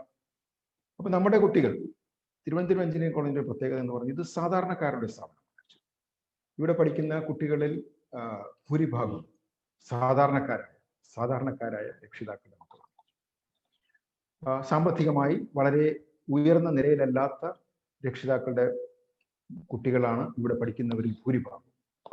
അപ്പോൾ ഈ ഓൺലൈൻ എഡ്യൂക്കേഷൻ തുടങ്ങിയപ്പോൾ നല്ല ഒരു ലാപ്ടോപ്പ് ഉണ്ടെങ്കിൽ മാത്രമേ ഓൺലൈൻ എഡ്യൂക്കേഷൻ നന്നായിട്ട് നടത്താൻ കഴിയുകയുള്ളൂ. ഇത് ലെക്ചേഴ്സ് കേൾക്കുന്നതിനൊക്കെ ഉപരി കുട്ടികൾക്ക് പല വർക്കുകളും ചെയ്യാൻ, പല അസൈൻമെന്റ്സ് ഒക്കെ ചെയ്യാനുണ്ടാകും. ഹലോ, ഈസ് ഇറ്റ് എക്കോയിങ് മിനി? No, sir. No. ഇല്ല. അപ്പൊ അവിടെ മറ്റുള്ളവരുടെ പ്രശ്നം. അപ്പൊ എനിക്കൊരു മെസ്സേജ് എങ്ങനെ വന്നു. അപ്പൊ അതുകൊണ്ട് അവർക്ക് ഓൺലൈൻ എഡ്യൂക്കേഷന് ബുദ്ധിമുട്ട് കുറെ, നമ്മുടെ കോളേജിൽ തന്നെ കുറെ കുട്ടികൾക്ക് ഓൺലൈൻ എഡ്യൂക്കേഷന് ബുദ്ധിമുട്ട്, ലാപ്ടോപ്പ് അഫോർഡ് ചെയ്യാൻ ബുദ്ധിമുട്ടുണ്ടെന്ന് മനസ്സിലായി. അത് ഞങ്ങൾ തന്നെ കോളേജിൽ ഒരു സർവേ നടത്തി. അപ്പോൾ ഏകദേശം ഒരു 250 താഴെ കുട്ടികൾക്ക് അങ്ങനെ ബുദ്ധിമുട്ടുണ്ടെന്ന് ഞങ്ങൾ മനസ്സിലാക്കി. അപ്പോൾ അത് ഞങ്ങൾ അലൂമിനി അസോസിയേഷൻ അവതരിപ്പിച്ചു. അപ്പോൾ നല്ല ഒരു സപ്പോർട്ടാണ് അവർ നൽകി. അപ്പോൾ ഞങ്ങൾക്ക് ഏകദേശം 2 ആഴ്ച കൊണ്ട് ഏകദേശം 1 കോടിയോളം രൂപ നമുക്ക് ഇത് സ്വീകരിക്കാൻ കഴിഞ്ഞു. അത് അങ്ങനെ നമുക്ക് 236 കുട്ടികൾക്ക് ബ്രാൻഡ് ന്യൂ ലാപ്ടോപ്പ് ഫോംസ് കൊടുക്കാൻ കഴിഞ്ഞു. അപ്പോൾ നമ്മുടെ സീറ്റ ഈ അടുത്ത കാലത്തായിട്ട് നടത്തിയ ഏറ്റവും വലിയൊരു സംഭാവനയാണ്. അപ്പോൾ അതാണ് നമ്മുടെ അലൂമിനി അസോസിയേഷൻ. നമുക്കുള്ള എന്ത് ആവശ്യങ്ങൾക്ക് വേണ്ടിയാണ് ഇതിപ്പോൾ ഓൺലൈൻ എഡ്യൂക്കേഷൻ്റെ കാലമായതുകൊണ്ട് ഈ അലൂമിനിയുമായിട്ട് ഇപ്പോൾ നമുക്ക് ഏറ്റവും നല്ല ബന്ധമാണ്. വളരെയധികം അവരുടെ നേതൃത്വത്തിന് വളരെയധികം സ്റ്റുഡൻറ് സെൻട്രിക് ആയിട്ടുള്ള ക്ലബ്ബുകൾ അവരും പലപ്പോഴും പല കാര്യങ്ങളും, കോഡിംഗ് ക്ലബ്ബ്, കമ്മ്യൂണിക്കേഷൻ ക്ലബ്ബ് എന്നൊക്കെ പല ക്ലബ്ബുകൾ അവരുടെ ഇനീഷ്യേറ്റീവ് നടത്തപ്പെടുന്നു. നമ്മൾ വളരെയധികം കുട്ടികൾ വളരെ ആക്റ്റീവായിട്ട് അതിനകത്ത് പാർട്ടിസിപ്പേറ്റ് ചെയ്യും. അപ്പോൾ നമ്മുടെ ഏറ്റവും വലിയ സ്ട്രെങ്ത് ആണ് നമ്മുടെ അലൂമിനി എന്ന് പറയുന്നത്. അപ്പോൾ ഇതൊക്കെ പറയുമ്പോഴും ഞാൻ ഇപ്പോൾ കോളേജിന്റെ നല്ല കാര്യങ്ങൾ കോളേജിന്റെ സ്ട്രെങ്ത് ആണ് കൂടുതൽ. പക്ഷെ നമുക്ക് തിരുവനന്തപുരം എഞ്ചിനീയറിംഗ് ഇത്രയും വലിയൊരു സ്ഥാപനമാണ്. നമ്മൾ 100 കോടി രൂപയാണ് ഗവൺമെന്റ് എല്ലാ വർഷവും കോളേജിന് വേണ്ടി ചിലവാക്കുന്നത്. എന്നിരുന്നാലും നമുക്ക് കുറെ പരിമിതികൾ എന്ന് പറയുമ്പോൾ നമുക്കൊരു അറിയാം, ഒരു ഗവൺമെന്റ് സ്ഥാപനമാണ്. ഇപ്പോൾ 2 എക്സാമ്പിൾ ഞാൻ പറയാം. ഒന്ന്, ഇപ്പം നമുക്കറിയാം നമ്മുടെ കമ്പ്യൂട്ടർ സയൻസിന് ഇപ്പോൾ എല്ലാവർക്കും അറിയാവുന്ന ഒരു കാര്യമാണ്. കമ്പ്യൂട്ടർ സയൻസ് ആണ് ഇപ്പോൾ എല്ലാവർക്കും ഫസ്റ്റ് ചോയ്സ് ആയിട്ടുള്ളത് ആവശ്യപ്പെടുന്നത്. പക്ഷേ തിരുവനന്തപുരം എഞ്ചിനീയറിംഗ് കോളേജിലെ കമ്പ്യൂട്ടർ സയൻസ് ആണ് അത് എല്ലാവരുടെയും തന്നെ ഫസ്റ്റ് ചോയ്സ്. പക്ഷേ കഴിഞ്ഞ വർഷം വരെ തിരുവനന്തപുരം എഞ്ചിനീയറിംഗ് കോളേജ് 60 കുട്ടികൾക്ക് പഠിക്കാനുള്ള സൗകര്യം മാത്രമേ ഉണ്ടായിരുന്നു. മറ്റു പല സെൽഫ് ഫിനാൻസിങ് കോളേജുകളിലും 60, 120, 180 ഒക്കെ സീറ്റുള്ള കോളേജുകൾ കമ്പ്യൂട്ടർ സയൻസ്. പക്ഷെ നമുക്ക് ഇതുവരെ 60 സീറ്റുകൾ ഉണ്ടായിരുന്നു. അപ്പം ഞങ്ങൾ ഗവൺമെന്റിന് പ്രപ്പോസൽ കൊടുത്ത് നമുക്ക് ഒരു ബാച്ച് കൂടെ കൊടുക്കണം. കാരണം ഏറ്റവും നല്ല പ്ലേസ്മെന്റ് ആണ് നടക്കുന്നത്. ഒരു ബാച്ച് ഇപ്പോൾ ഗവൺമെന്റ് നമുക്ക് ഒരു ബാച്ച് കൂടെ തുടങ്ങാൻ ഉള്ള ഒരു പെർമിഷൻ തന്നു. പക്ഷേ ഇപ്പൊ ഒരു പുതിയ ബാച്ച് തുടങ്ങുമ്പോൾ പുതിയ അധ്യാപകരെ നിയമിക്കണം. പ്രൈവറ്റ് കോളേജുകൾ പുതിയ അധ്യാപകരെ നിയമിക്കണം. അപ്പോൾ അവർക്ക് ശമ്പളം കൊടുക്കുന്നത് അത് ഗവൺമെന്റ് വലിയ കമ്മിറ്റ്മെന്റ് ആണ്. അപ്പോൾ അതുകൊണ്ട് ഗവൺമെന്റ് പറഞ്ഞു, ഗവൺമെന്റ് ഇപ്രാവശ്യം ഇത് നിങ്ങൾ ബാച്ച് തുടങ്ങിക്കോളൂ, പക്ഷെ ഫണ്ട് ഇപ്പം തരാൻ പറ്റില്ല, ഇമ്മീഡിയറ്റ് ആയിട്ട് ഫണ്ട് തരാൻ പറ്റില്ല, അത് നിങ്ങൾ മാനേജ് ചെയ്യണം. ഡിപ്പാർട്ട്മെന്റിലെ അധ്യാപകർ തന്നെ പറഞ്ഞു അവർ അഡീഷണൽ പോസ്റ്റ് ക്രിയേഷൻ ഇല്ലാതെ വരുന്ന 2-3 വർഷത്തേക്ക് അവർ ക്ലാസ് എടുത്തോളാമെന്ന് അവർ അങ്ങനെ വാഗ്ദാനം തന്നതിൻ്റെ പേരിൽ നമുക്ക് ഈ വർഷം കമ്പ്യൂട്ടർ സയൻസിന് ഒരു പുതിയ ബാച്ച് തുടങ്ങാൻ കഴിഞ്ഞു. 60 കുട്ടികൾക്ക് കൂടി നമുക്ക് അഡ്മിഷൻ കൊടുക്കാൻ കഴിഞ്ഞു. അത് ഏറ്റവും വലിയൊരു കാര്യമായിട്ട് ഞാൻ കരുതുന്നു. അപ്പോൾ അത് ഞാൻ പറഞ്ഞതെന്ന് വെച്ചാൽ ഇപ്പോൾ ഗവൺമെന്റ് എല്ലാ കാര്യങ്ങൾക്കും കൂടെ ഫണ്ട് ചെയ്യുന്ന പറയുമ്പോൾ പോലും ഇങ്ങനെയുള്ളൊരു പുതിയ ഇനിഷ്യേറ്റീവിന് ഫണ്ട് തരാൻ നമുക്ക് ഒരിക്കലും ഗവൺമെന്റിനെ കുറ്റം പറയാൻ പറ്റില്ല. കാരണം ഗവൺമെന്റിന്റെ ചെലവുകൾ നമുക്ക് പല ഈ പ്രത്യേക സാഹചര്യത്തിലൊക്കെ വളരെയധികം ചെലവുകളാണ് നമ്മുടെ സർക്കാരിനുള്ളത്. അതുകൊണ്ട് അങ്ങനെ നമുക്ക് ഒരിക്കലും ഇത്രയും പ്രൊഫസർ പോസ്റ്റ് ക്രിയേറ്റ് ചെയ്യണമെന്ന് നമുക്ക് ആവശ്യപ്പെടാൻ കഴിയും. പക്ഷേ എന്നിരുന്നാലും ഗവൺമെന്റ് അതിനുള്ള ഒരു പെർമിഷൻ തന്നു. പക്ഷേ ഗ്രാജുവലി പോസ്റ്റ് ക്രിയേഷൻ ഒക്കെ നടക്കുമായിരിക്കും. അതോടൊപ്പം തന്നെ പുതിയ 2 MTech പ്രോഗ്രാംസ്, ആർട്ടിഫിഷ്യൽ ഇന്റലിജൻസിൽ MTech പ്രോഗ്രാം, പിന്നെ ആർക്കിടെക്ചർ ഡിപ്പാർട്ട്മെന്റിൽ എൻവിറോൺമെന്റൽ ഡിസൈൻ എന്ന് പറഞ്ഞ ഒരു സബ്ജക്ട് MTech പ്രോഗ്രാം, അതും അതിനുമൊക്കെ പുതിയ പോസ്റ്റുകളൊന്നും ഗവൺമെന്റ് തന്നിട്ടില്ല. ഞാൻ പറഞ്ഞു വരുന്നത് ഇങ്ങനെ പുതിയ കാര്യങ്ങൾ നമുക്ക് തുടങ്ങണമെന്നില്ല. നേരത്തെ തന്നെ ഞാൻ പറഞ്ഞു, ഇപ്പോൾ ഒരു 2 ലക്ഷം സ്ക്വയർ ഫീറ്റോളം വിസ്തൃതിയുള്ള പുതിയ ബിൽഡിങ്ങുകൾ, ഇപ്പോൾ ഇലക്ട്രോണിക്സ് ഡിപ്പാർട്ട്മെന്റ് ഒരു പുതിയ ബിൽഡിംഗ്, നമുക്ക് ഇൻഡസ്ട്രിയൽ എഞ്ചിനീയറിംഗ് ഒരു പുതിയ ബ്രാഞ്ച്, ആ ബ്രാഞ്ചിന്റെ ബിൽഡിംഗ് ഇല്ല, അപ്പോൾ അതിന്റെ പണി തന്നെ സിവിൽ എഞ്ചിനീയറിംഗ് ഡിപ്പാർട്ട്മെന്റ് ഒരു ജിയോ ടെക്നിക്കൽ ബ്ലോക്ക്, അങ്ങനെ പുതിയ അതെല്ലാം ഗവൺമെന്റ് ഇതിനാണ് ഫണ്ട് ചെയ്യുന്നത്. പക്ഷേ ഇങ്ങനെ കൺസ്ട്രക്ഷൻ ഒക്കെ ഫണ്ട് ചെയ്യുമ്പോൾ ചില കാര്യങ്ങൾ, പുതിയ പോസ്റ്റ് ക്രിയേഷൻ പോലുള്ള കാര്യങ്ങൾക്ക് ഗവൺമെന്റ് ഒരിക്കലും ഫണ്ട് ചെയ്യില്ല, പെട്ടെന്ന് ഫണ്ട് ചെയ്യും.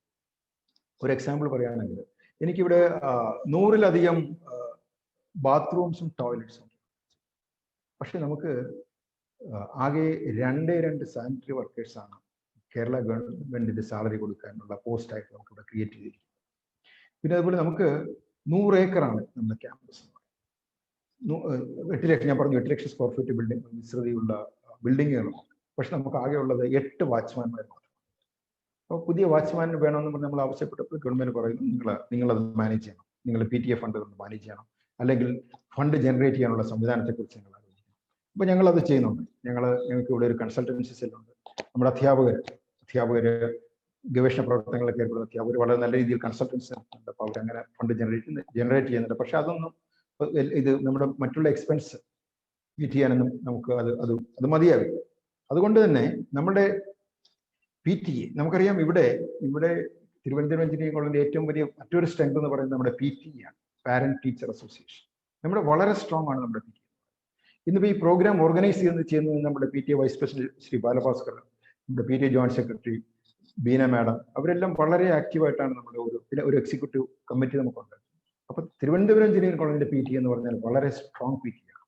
കോളേജിന്റെ എല്ലാ കാര്യങ്ങളും, കോളേജിന്റെ സാമ്പത്തിക സഹായം ആവശ്യമുള്ളപ്പോൾ അതിന് ഇടപെടലിനും, അതുപോലെ തന്നെ കുട്ടികളിൽ നിന്ന് ഞങ്ങൾ ഒരു ചെറിയൊരു ഡൊണേഷൻ വാങ്ങിക്കാറുണ്ട്. 7300 രൂപയാണ് നമ്മൾ എല്ലാ വർഷവും പാരൻസ് പിടിക്കുന്ന PTA ഡൊണേഷനായിട്ട് വാങ്ങുന്നത്. പല കോളേജുകളൊക്കെ വാങ്ങുമ്പോൾ വളരെ കുറവ് തന്നെയാണ് സ്കൂളുകളിലൊക്കെ കമ്പയർ. അത് 300 രൂപ എന്ന് പറയുന്ന ഇൻഷുറൻസ് ആണ്. അപ്പോൾ ഈ പൈസയൊന്നും നമ്മൾ ഇതുവരെ കളക്ട് ചെയ്തിട്ടില്ല. അപ്പോൾ അത് അടുത്ത ആഴ്ച തന്നെ നമ്മൾ അത് കളക്ട് ചെയ്തായിരിക്കും. അപ്പോൾ നമുക്ക് ഈ ഫണ്ട് ഉണ്ടെങ്കിൽ മാത്രമേ, ഞാൻ നേരത്തെ പറഞ്ഞ പോലെ സെക്യൂരിറ്റി സ്റ്റാഫ്, ക്ലീനിങ് സ്റ്റാഫ്, അതെല്ലാം നമ്മുടെ PTA ഫണ്ടിൽ നിന്നാണ്. പിന്നെ അതുപോലെ ഞാൻ നേരത്തെ പറഞ്ഞു നമ്മുടെ NIT കാലിക്കറ്റ് ലക്ഷങ്ങളാണ് അവരുടെ ഫീസ്. അപ്പോൾ അതുകൊണ്ട് അവർക്കൊരു കൾച്ചറൽ ഫെസ്റ്റിവൽ ഉണ്ട്, രാഗം എന്ന് പറയുന്ന കൾച്ചറൽ ഫെസ്റ്റിവൽ. ആ കൾച്ചറൽ ഫെസ്റ്റിവൽ ഏകദേശം 1 കോടിയൊക്കെയാണ് അവരുടെ എക്സ്പെൻസ്. അപ്പോൾ അതിന് ഇൻസ്റ്റിറ്റ്യൂഷൻ തന്നെ കുറെ ഫണ്ടിങ് ആണ്. കാരണം ഇൻസ്റ്റിറ്റ്യൂഷൻ വലിയ എമൗണ്ടാണ് കുട്ടികളിൽ ഫീസായിട്ട് പോകുന്നത്. പക്ഷെ നമ്മൾ അങ്ങനെ ചെയ്യാം. പക്ഷെ അതിന് നമ്മൾ ചെയ്യുന്നത് നമ്മുടെ PTA, ഇപ്പം നമ്മുടെ ടെക്നിക്കൽ ഫെസ്റ്റിവൽ, അതുപോലെ നമ്മുടെ കൾച്ചറൽ ഫെസ്റ്റിവൽ, PTA ചെറിയ രീതിയിൽ അവരെ ഫണ്ട് ചെയ്യാറ്. കുട്ടികളാണ് പ്രോഗ്രാം നടത്തുന്നത്, കുട്ടികൾക്ക് പ്രോഗ്രാം നടത്താൻ പറ്റി അവർ ചെറിയ രീതിയിൽ ഫണ്ട് ചെയ്യാറ്. നമ്മൾ പ്രത്യേകിച്ച് കളക്ഷൻ കുട്ടികൾ എടുക്കാറില്ല. ചിലപ്പോഴൊക്കെ നമ്മൾ ചെറിയ കളക്ഷൻ എടുക്കുന്ന ഒഴിച്ചാൽ, അതർവൈസ് അതിനുവേണ്ടി പ്രത്യേക വലിയ രീതിയിൽ എന്താ കളക്ഷൻ നടത്താറ്. അപ്പോൾ അത് നമ്മൾ PTA നിന്നാണ് ഫണ്ട്. PTA നിന്ന് ഫണ്ട് ചെയ്യണമെങ്കിൽ PTA നിന്നുള്ള ആ ഡൊണേഷൻ ഉണ്ടെങ്കിൽ മാത്രമേ നടക്കുള്ളൂ. അപ്പോൾ സ്ട്രോങ് ആയിട്ട് തന്നെയാണ് നമ്മുടെ PTA പോകുന്നത്. ഈ വർഷവും എല്ലാവരും അതിലേക്ക് ഉദാരമായി സംഭാവന ചെയ്യണമെന്നുകൂടി പറയാൻ ഞാൻ ഈ അവസരം ആഗ്രഹിക്കാം.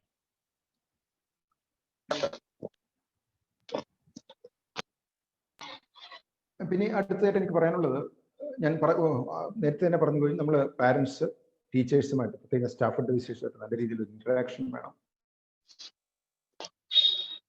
ഒരു കാര്യം ഞാൻ പറഞ്ഞു, നമുക്ക് തിരുവനന്തപുരം എഞ്ചിനീയറിംഗ് കോളേജിൽ മാത്രമാണ് ദേശീയ റാങ്കിങ്ങിൽ നമുക്ക് കഴിഞ്ഞ വർഷം 85ാമത്തെ റാങ്കാണ് എഞ്ചിനീയറിംഗ് കാറ്റഗറിയിൽ കിട്ടിയത്. 11ാമത്തെ റാങ്കാണ് ആർക്കിടെക്ചർ കാറ്റഗറി. ഈ നമ്മുടെ കേരള ടെക്നോളജിക്കൽ യൂണിവേഴ്സിറ്റി കീഴിലുള്ള ഒരേ ഒരു കോളേജ്. അപ്പോൾ ഈ റാങ്കിങ്ങിന്റെ ഒരു മെച്ചം എന്ന് പറഞ്ഞാൽ നമുക്ക് നല്ല രീതിയിൽ നമ്മൾ അറിയപ്പെടും. ഇന്ന് തന്നെ പല കുട്ടികളുമൊക്കെ ഈ ഒരു കോളേജ് സെലക്ട് ചെയ്യുന്നത് ഈ റാങ്കിങ്ങിന്റെ ബേസിലാണ്. അപ്പം നല്ല റാങ്ക് ഉണ്ടെങ്കിലുള്ള ഏറ്റവും വലിയ ഒരു അട്രാക്ഷൻ എന്ന് വെച്ചാൽ കൂടുതൽ കമ്പനികൾ ഇവിടെ പ്ലേസ്മെന്റ്. ചില കമ്പനികളൊക്കെ they are very particular. They say that ഇപ്പോൾ 50-ൽ താഴെ ഉള്ള റാങ്കുള്ള കോളേജുകൾ മാത്രമേ ഒരു പ്ലേസ്മെന്റ്. അപ്പൊ ഈ റാങ്കിങ് എന്ന് പറയുന്നത് അതിന്റെ നമ്മുടെ ഒരു വിദ്യാഭ്യാസ സ്ഥാപനത്തിന്റെ ക്വാളിറ്റി മെഷർ ചെയ്യാനുള്ള സംവിധാനം. അതിന് വളരെ well defined parameter. Sound break ചെയ്യുന്നു സാറിന്റെ. ഹലോ പ്രശ്നം ഉണ്ടാക്കോ? സൗണ്ട് ബ്രേക്ക് ഇടയ്ക്ക് ബ്രേക്ക് ചെയ്യുന്നു. പ്രശ്നമുണ്ടോ? ബ്രേക്ക് ചെയ്യുന്നു. ഇല്ല സർ. ഉണ്ടോ? പ്രശ്നമുണ്ടോ? ഇല്ല കുഴപ്പമില്ല.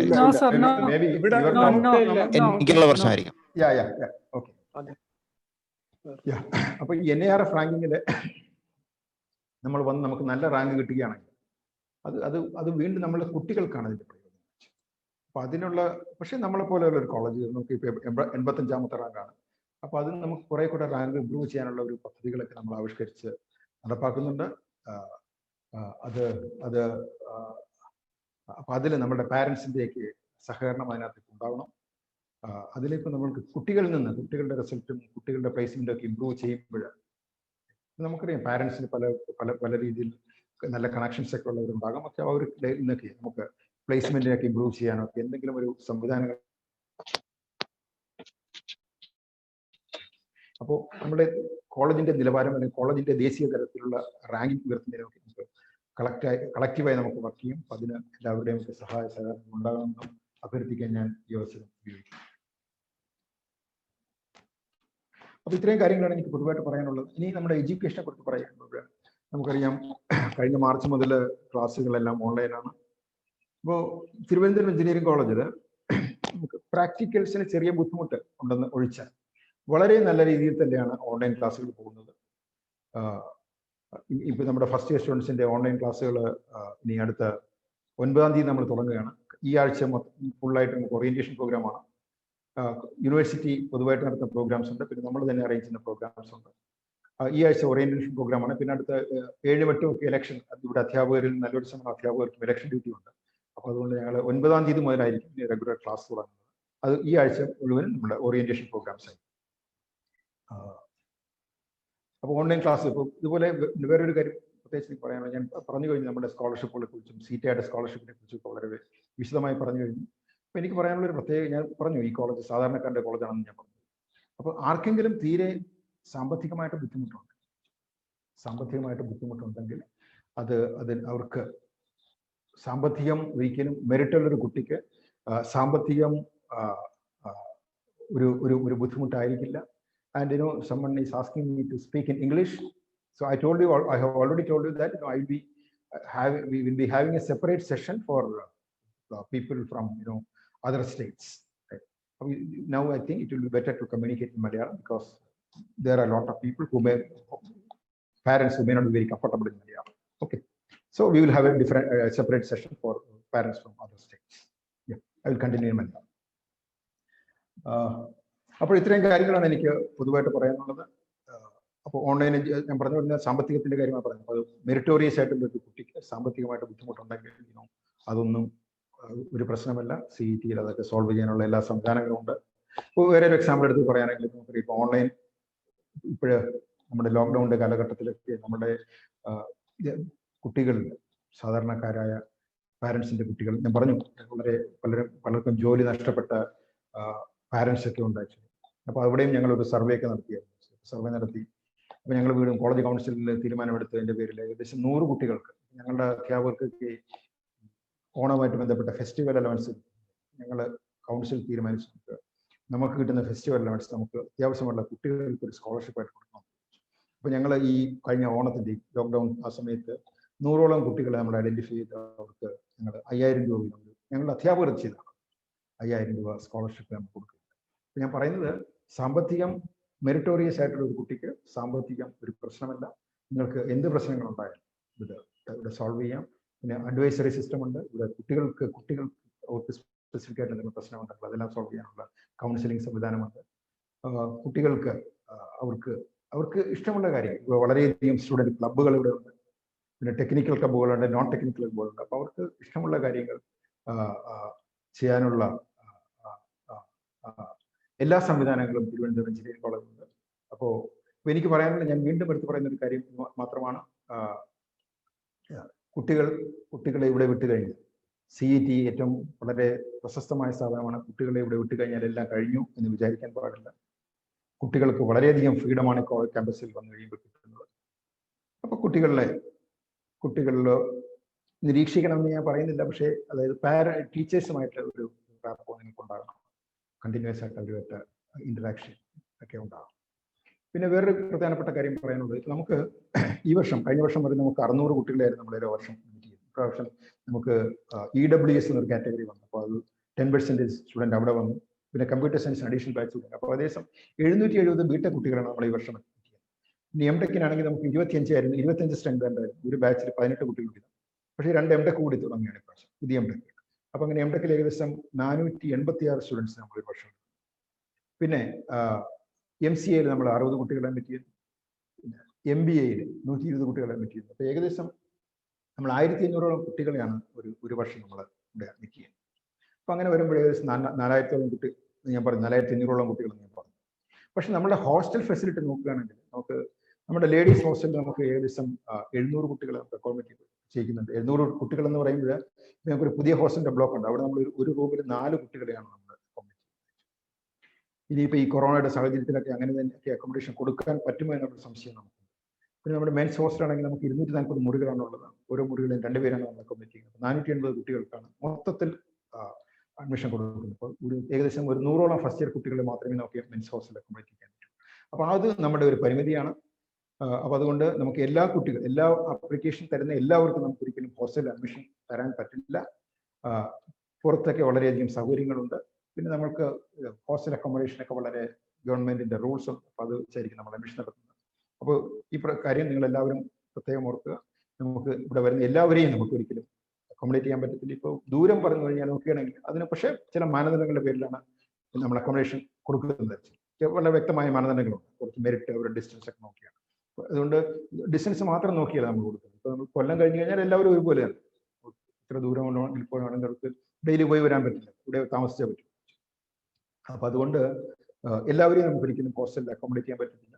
കിട്ടാത്തവർ നമുക്കിവിടെ പുറത്തൊക്കെ വളരെയധികം ഹോസ്റ്റലുണ്ട്. അപ്പോൾ ചിലവ് അല്പം കൂടുതലായിരിക്കും. ദാറ്റ് ഇസ് എ ഫാക്ട്, ഒരു സത്യം തന്നെയാണ്. അപ്പോൾ അത് കിട്ടാത്തവരൊക്കെ ഒരു പരിഭവം പറയാതെ നമുക്ക് പുറത്തുള്ള വളരെയധികം ഹോസ്റ്റൽസ് പുറത്തുണ്ട്. അപ്പോൾ അവിടെയൊക്കെ അക്കോമഡേഷൻ കണ്ടുപിടിക്കാനുള്ള ശ്രമം നിങ്ങൾ ഓരോരുത്തരും നടത്തണം. അപ്പോൾ എനിക്ക് പറയാനുള്ള കാര്യങ്ങളെല്ലാം ഞാൻ പറഞ്ഞു കഴിഞ്ഞെന്നാണ് ഞാൻ മനസ്സിലാക്കുന്നത്. അപ്പോൾ വീണ്ടും ഇന്ന് 758 പേർക്കാണ് നമ്മൾ ഈ വർഷം അഡ്മിഷൻ കൊടുത്തിരിക്കുന്നത്.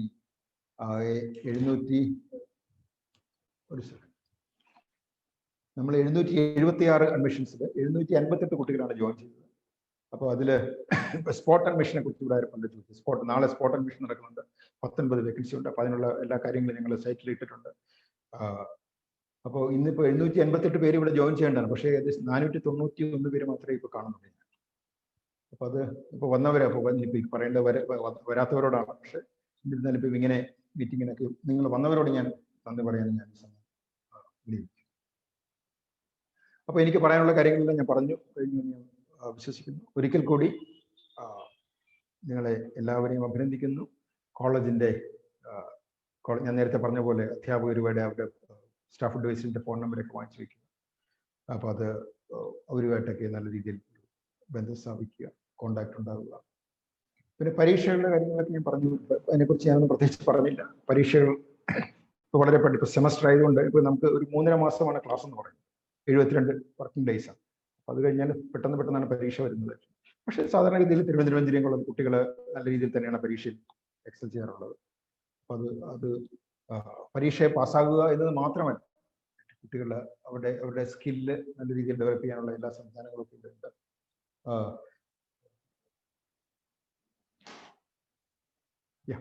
അപ്പൊ അങ്ങനെ എനിക്ക് തോന്നുന്നു ഞാൻ പറയാനുള്ള കാര്യങ്ങളെല്ലാം പറഞ്ഞു കഴിഞ്ഞു.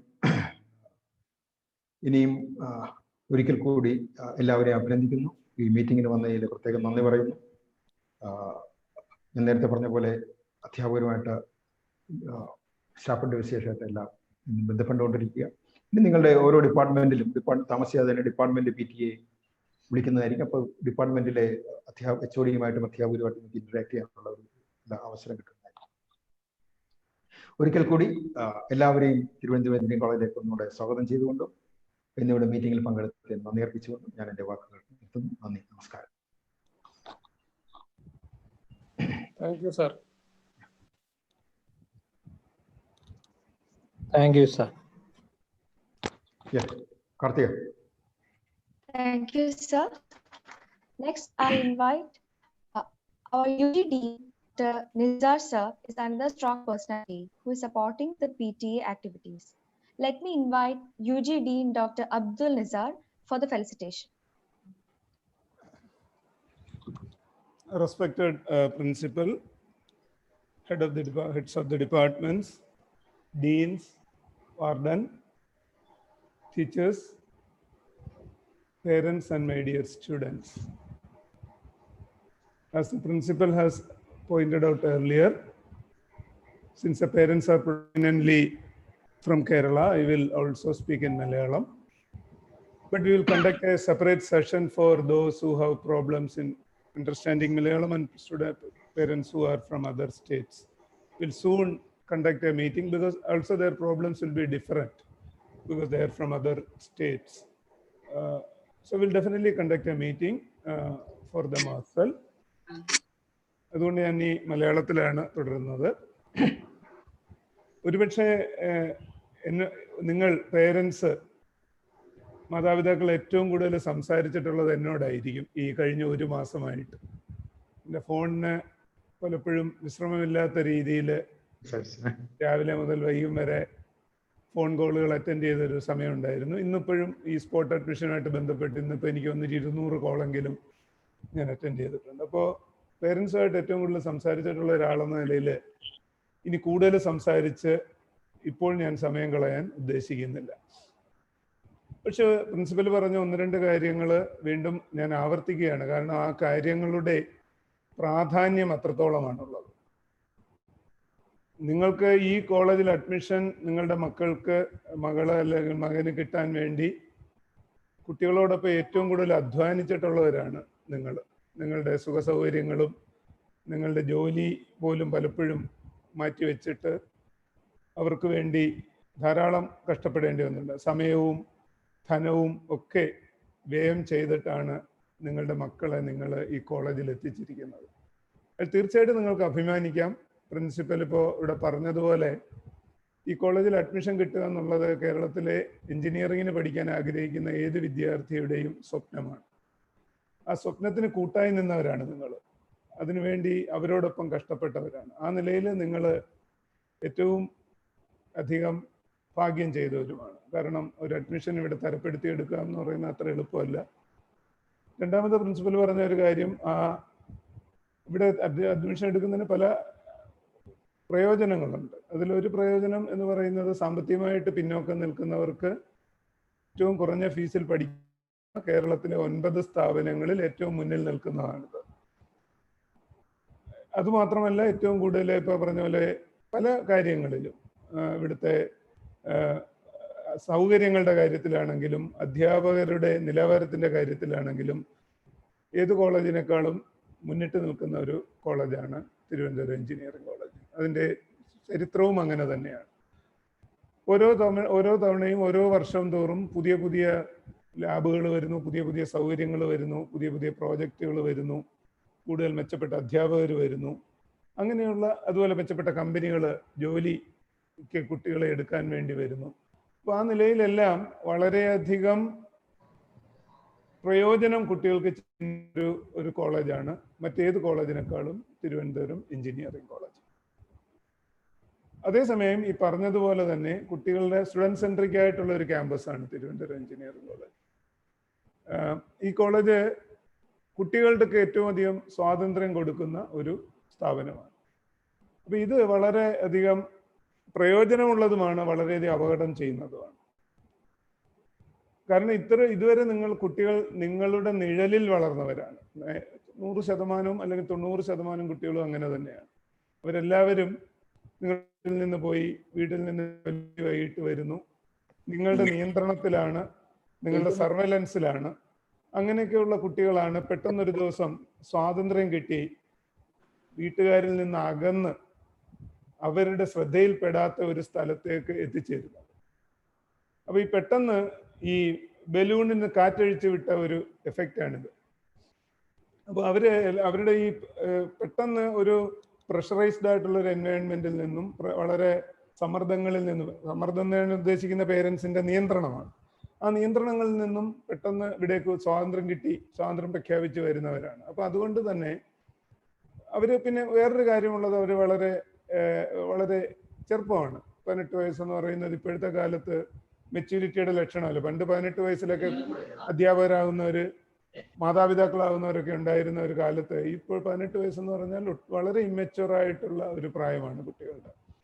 അപ്പൊ അതുകൊണ്ട് തന്നെ അവരതിനെ മിസ്യൂസ് ചെയ്യാനുള്ള എല്ലാ സാധ്യതകളും ഉണ്ട്. അതുകൊണ്ട് നിങ്ങളുടെ ഒരു പ്രിൻസിപ്പൽ പറഞ്ഞ പോലെ നിങ്ങളുടെ ഒരു കണ്ണ് എപ്പോഴും ഇവിടെ ഉണ്ടാവും. പലപ്പോഴും ഞങ്ങൾ കണ്ടിട്ടുള്ള ഒരു കാര്യം, പേരൻസിന് കുട്ടികൾ ഇവിടെ അഡ്മിഷൻ കിട്ടിക്കഴിഞ്ഞാൽ പിന്നെ ഓക്കെ എല്ലാം ആയി എന്നൊരു ധാരണയുള്ള ധാരാളം മാതാപിതാക്കളുണ്ട്. വാസ്തവത്തിൽ അത് ഏറ്റവും വലിയ അബദ്ധമാണെന്നായി ഞാൻ പറയും. കാരണം അഡ്മിഷൻ കിട്ടുന്നത് ഒരു കാര്യമാണ്, പക്ഷെ അഡ്മിഷൻ കിട്ടിയ ഒരു കുട്ടി ഇവിടുന്ന് പാസ്സായി ഇറങ്ങി പറയുന്നത് വളരെ കടക്കേണ്ട ഒരു കാര്യമാണ്. അപ്പൊ ആ കടമ്പകൾ ശരിയായി കടക്കുന്നുണ്ടോ കുട്ടികൾ, എവിടെങ്കിലും അവർക്ക് കാലിടറുന്നുണ്ടോ എന്ന് നോക്കേണ്ട ചുമതല പേരൻസ് എന്ന നിലയിൽ നിങ്ങൾക്കുണ്ട്. അത് നിങ്ങൾ നിർവഹിക്കണം. അത് പലപ്പോഴും കുട്ടികൾ നിങ്ങളെ അതിന് നിരുത്സാഹപ്പെടുത്തുന്ന ഒരു ചിത്രമാണ് ഞാൻ കണ്ടിട്ടുള്ളത്. അവർക്ക് വളരെ നാണക്കേടാണ്, ഞങ്ങൾ വലിയ കുട്ടികളായില്ലേ, ഇനി ഈ പേരൻസ് ഒക്കെ എന്തിനാണ് ഞങ്ങളെ പറ്റി അന്വേഷിക്കുന്നത്.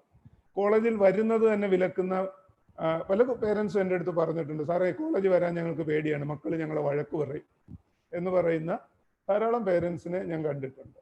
പക്ഷെ അതൊന്നും നിങ്ങൾ വകവയ്ക്കരുതെന്നാണ് ഞാൻ പറയുന്നത്. കുട്ടികൾ അങ്ങനെ പലതും പറയും, പക്ഷേ നിങ്ങൾ കുട്ടികളുടെ കാര്യം ഏറ്റവും കൃത്യമായി അന്വേഷിക്കണം. അതിനുള്ള സംവിധാനങ്ങൾ നമ്മൾക്കുണ്ട്. നമുക്കിവിടെ സ്റ്റാഫ് അഡ്വൈസർഷിപ്പ് ഉണ്ടെന്ന് പ്രിൻസിപ്പൽ പറഞ്ഞു കഴിഞ്ഞു. കുട്ടികൾ പലപ്പോഴും പ്രിൻസിപ്പലിനോ അല്ലെങ്കിൽ ഡീനോ HODക്കോ അറിയാവുന്നതിൽ കൂടുതൽ കുട്ടികളെ അറിയാവുന്നത് അവരുടെ അഡ്വൈസേഴ്സിനാണ്. കാരണം അവരുമായിട്ട് ഏറ്റവും അടുത്തിടപഴകുന്നത് അവരുടെ അഡ്വൈസേഴ്സ് ആയിട്ടുള്ള അധ്യാപകരാണ്. അവരുടെ ഫോൺ നമ്പറുകൾ നമ്മളിപ്പോൾ ഷെയർ ചെയ്യുന്നുണ്ട്, നാളെയൊക്കെ നിങ്ങളുടെ മെയിലിലേക്ക് വരും. എല്ലാ സ്റ്റാഫ് അഡ്വൈസേഴ്സിന്റെ, എല്ലാ ഡിപ്പാർട്ട്മെന്റിലെയും സ്റ്റാഫ് അഡ്വൈസേഴ്സിന്റെ ഫോൺ നമ്പറും മെയിൽ ID നിങ്ങളുടെ ഫോണിലേക്ക് വരും. നിങ്ങൾക്ക് അവരെ വിളിക്കാം. സാധാരണ ഇതിൽ ലഞ്ച് ബ്രേക്കിലൊക്കെ വിളിക്കണം, മറ്റു സമയങ്ങളിൽ അവർ തിരക്കിലായിരിക്കും എന്നൊരു നിയന്ത്രണം മാത്രമേ നമുക്കുള്ളൂ. അതുപോലെ നിങ്ങൾക്ക് അവരെ കാണാൻ വരാം, നേരത്തെ വിളിച്ചിട്ട് വന്നവരെ കാണാം.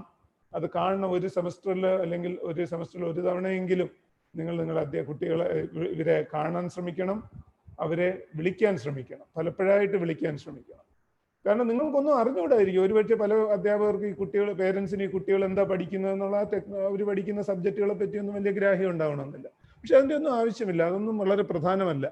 നിങ്ങളുടെ കുട്ടികൾ എങ്ങനെ പഠിക്കുന്നു എന്ന് കൃത്യമായി പറഞ്ഞുതരാൻ നിങ്ങളുടെ അഡ്വൈസേഴ്സിന് സാധിക്കും തന്നെയാണ് ഞങ്ങളുടെ വിശ്വാസം. ഞങ്ങളുടെ അനുഭവം അത് തന്നെയാണ്. വരുന്ന കുട്ടികൾ, വളരെയധികം കുട്ടികളുടെ കാര്യത്തിൽ ഇത് താല്പര്യം കാണിക്കുന്ന പേരൻസ് ഉണ്ട്. അപ്പൊ നിങ്ങൾ അത് തുടരണം. അത് തുടരുക തന്നെ വേണം. കുട്ടികൾ അറിഞ്ഞോ അറിയാതെയോ നിങ്ങളത് തുടരേണ്ടത് വളരെയധികം ആവശ്യമാണ്. അതേസമയം കുട്ടികളെ കൊക്കിനുള്ളിൽ അല്ലെങ്കിൽ ചിറകിനുള്ളിൽ വളർത്തുന്ന സിസ്റ്റവും നിങ്ങൾ ഇല്ലാതാക്കണം. അവർ സ്വയം കാര്യങ്ങൾ തിരിച്ചറിയാനും അവരുടെ സ്വാതന്ത്ര്യം ഉപയോഗിക്കാനുള്ള അവസരങ്ങൾ കൊടുക്കണം. അവർക്ക് വേണ്ടി ഫീസ് അടയ്ക്കുക, അവർക്ക് വേണ്ടി ആപ്ലിക്കേഷൻ ഫില്ല് ചെയ്യുക, അവർക്ക് വേണ്ടി സ്കോളർഷിപ്പിന് അപ്ലൈ ചെയ്യുക, ഇതൊന്നും നിങ്ങൾ ചെയ്യരുത്. അവർ തന്നെ ചെയ്ത് പഠിക്കണം. ഇപ്പോൾ അവർ പഠിച്ചില്ലെങ്കിൽ പിന്നെ എപ്പോഴാണ് അവരതൊക്കെ പഠിക്കുക? ഇതുവരെ നിങ്ങൾ അവരുടെ ജീവിതം എന്ന് പറയുന്ന വാഹനത്തിൽ നിങ്ങളായിരുന്നു ഡ്രൈവ് ചെയ്തിരുന്നത്. നിങ്ങളായിരുന്നു ഡ്രൈവിംഗ് സീറ്റിൽ. അവരെ നിങ്ങൾ സൈഡിലോ പുറയിലോ ഇരുത്തിയാണ് ഡ്രൈവ് ചെയ്തത്. ഇനി അവരെ ഡ്രൈവ് ചെയ്യാൻ അനുവദിക്കുക. നിങ്ങൾ സൈഡിലിരിക്കുക, പറ്റുമെങ്കിൽ പുറയിലിരിക്കുക. പിന്നെ അവർ ഡ്രൈവ് ചെയ്യുമ്പോൾ റോഡിൽ വരുന്ന എല്ലാ കാര്യത്തിനും അവരെ കുറ്റം പറയാതിരിക്കുക. അവര് ഡ്രൈവ് ചെയ്ത് പഠിക്കട്ടെ. അവര് വണ്ടി അങ്ങോട്ട് തിരിക്കൂ, ഇങ്ങോട്ട് തിരിക്കൂ, അതുവഴി പോകൂ എന്നൊന്നും പറഞ്ഞ് അവരെ കൂടുതൽ ബുദ്ധിമുട്ടിക്കാതിരിക്കുക. അതേസമയം നിങ്ങളുടെ കണ്ണുണ്ടാവണം. നിങ്ങൾ സൈഡ് സീറ്റിൽ ഇരുന്നാൽ മതി. അത്യാവശ്യം വരുമ്പോൾ നിങ്ങൾ അവരെ പുറത്താക്കി സീറ്റിൽ കയറുകയും വേണം. അപ്പൊ അങ്ങനെ അവരുടെ ജീവിതവാഹനം മുന്നോട്ട് പോകാൻ അവരെ അനുവദിക്കുക. നിങ്ങൾ അവരെ ഡ്രൈവ് ചെയ്യാതിരിക്കുക. പക്ഷെ അവർ ഡ്രൈവ് ചെയ്യുന്നത് നിങ്ങൾ ശ്രദ്ധിക്കുക. ഡ്രൈവ് ചെയ്യുന്നത് തെറ്റാണെങ്കിൽ അത് പറഞ്ഞു കൊടുക്കാനുള്ളത് കാണിക്കുക. പലപ്പോഴും കുട്ടികളെ നമ്മൾ അതിന് പ്രാപ്തരാക്കാത്തത് കൊണ്ടാണ് ഈ നമ്മുടെ കുട്ടികൾ വളരെ ചെറിയ കാര്യങ്ങൾക്ക് അവർ വിഷമിക്കുകയും അവർ കടുംകൈകൾ ചെയ്യുകയും ചെയ്യുന്നു, അല്ലെങ്കിൽ വിഷാദത്തിലേക്ക് പോവുകയും ചെയ്യുന്നു. അത്തരം ധാരാളം അനുഭവങ്ങൾ നമ്മൾക്കുണ്ട്. കുട്ടികളെ ജീവിതം ഫേസ് ചെയ്യാൻ പഠിക്കണം. ഈ 4 വർഷത്തെ വിദ്യാഭ്യാസം എന്ന് പറയുന്നത് ഒരു എഞ്ചിനീയറിംഗ് ഡിഗ്രി എടുക്കാനുള്ളതല്ല, ഒരു ജീവിതം പഠിക്കാനുള്ളത് കൂടിയാണ്. അത് നിങ്ങൾ മനസ്സിലാക്കണം. അതുകൊണ്ട് കുട്ടികളെ ഒരളവിനപ്പുറം അവരുടെ കാര്യങ്ങളിൽ അധികം നിയന്ത്രണങ്ങൾ കൊണ്ടുവരാതിരിക്കുക. പക്ഷെ അതേസമയം അവരെ മനസ്സിലാക്കാൻ ശ്രമിക്കുക, അവരുടെ പ്രശ്നങ്ങൾ കേൾക്കാൻ ശ്രമിക്കുക. ഞങ്ങളും അതിന് നിങ്ങളെ സഹായിക്കുന്നതാണ്. ഞങ്ങൾക്ക് ഇവിടെ കൗൺസിലിംഗ് സെല്ല് പോലുള്ള സംവിധാനങ്ങളുണ്ട്. ആ കാര്യങ്ങളെല്ലാം നിങ്ങൾക്ക് പ്രയോജനം വരുന്നതാണ്. അപ്പം അതാണ് എനിക്ക് പറയാനുള്ളത്. നമ്മൾ വളരെ കെയർഫുൾ ആയിട്ട് ഡീൽ ചെയ്യേണ്ട ഒരു ഒരു ഒരു ഒരു സ്ഫടിക പാത്രം പോലെയാണ് ഈ കുട്ടികളെന്ന് പറയുന്ന ഈ സമയത്ത്. അവരെ നമ്മൾ ഉപദ്രവിക്കാതിരിക്കുക, അതേസമയം അധികം അവരിൽ നിന്ന് നമ്മൾ അകന്നു നിൽക്കുകയും ചെയ്യരുത്. ഇതൊരു വളരെ ഒരു ഡിഫിക്കൽട്ടായിട്ടുള്ള ഒരു സിറ്റുവേഷനാണ്. ഒരു പിതാവെന്ന നിലയിൽ എനിക്കിത് അറിയാം. അതുകൊണ്ട് തന്നെയാണ് നിങ്ങളോട് ഞാനത് പറയുന്നത്. അപ്പോൾ ഇത്രയൊക്കെയാണ് എനിക്ക് പറയാനുള്ളത്. പിന്നെ അക്കാഡമിക് കാര്യങ്ങളെ പറ്റി ഇപ്പൊ ചില ക്വസ്റ്റ്യൻസ് ഒക്കെ വന്നിട്ടുണ്ട്. അതിനെപ്പറ്റി ഞാൻ 1-2 കാര്യങ്ങൾ പറയാം. പ്രധാനമായിട്ടും പറയുന്നത് ഒരു കാര്യം ഈ സ്കോളർഷിപ്പ് സംബന്ധമായിട്ടാണ്. സ്കോളർഷിപ്പുകളെ സംബന്ധിച്ച് നമ്മളെ അഡ്വൈസേഴ്സിന് പലപ്പോഴും ഇതിനെപ്പറ്റി ഒരു ധാരണയുണ്ടാവും. അതുകൊണ്ട് നിങ്ങൾ ആദ്യമായിട്ട് കോൺടാക്ട് ചെയ്യേണ്ട അഡ്വൈസേഴ്സിനെയാണ്. അഡ്വൈസേഴ്സാണ് നിങ്ങളുടെ ഫസ്റ്റ് കോൺടാക്ട് പോയിന്റ് എന്ന് പറയുന്നത്, അധ്യാപകരുടെയും വിദ്യാർത്ഥികളുടെയും. അത് കഴിഞ്ഞിട്ടും നിങ്ങൾക്ക് ഡൗട്ട് ഉണ്ടെങ്കിൽ ഓഫീസിലുള്ള ഒരു രശ്മി എന്ന് പറഞ്ഞൊരു ഒരു മാഡം ഉണ്ട്. അവരുടെ നമ്പർ ഞാനിപ്പോൾ ഇവിടെ ഷെയർ ചെയ്തിട്ടുണ്ട്. പക്ഷെ അവര് ഓഫീസ് ടൈമിൽ പലപ്പോഴും വളരെ ബിസി ആയിരിക്കും. അതുകൊണ്ട് കഴിയുന്ന അത്ര അവരെ ബുദ്ധിമുട്ടിക്കാതിരിക്കുക. പക്ഷെ വെസ്റ്റ് കേസിൽ നിങ്ങൾക്ക് അവരോട് സംസാരിക്കുക. അവരോട് ഞാൻ ചോദിച്ചിട്ടുണ്ട്, അവർക്ക് വിഷമങ്ങളൊന്നുമില്ല. സഹായിക്കാൻ അവരെപ്പോഴും സന്നദ്ധയായിട്ടുള്ള ഒരു സ്ത്രീയാണ് അവർ. അതുകൊണ്ട് തന്നെ നിങ്ങൾക്ക് അവരെ വിളിക്കാം. പക്ഷെ ഫോൺ എടുത്ത് വെച്ചിട്ട് എല്ലാ കാര്യത്തിനും അവരെ വിളിക്കാതെ നിങ്ങൾ നിങ്ങളുടെ ഡിപ്പാർട്ട്മെന്റിൽ ബന്ധപ്പെടുക, മറ്റ് ക്ലാസ്മേറ്റ്സുമായിട്ട് സംസാരിക്കുക.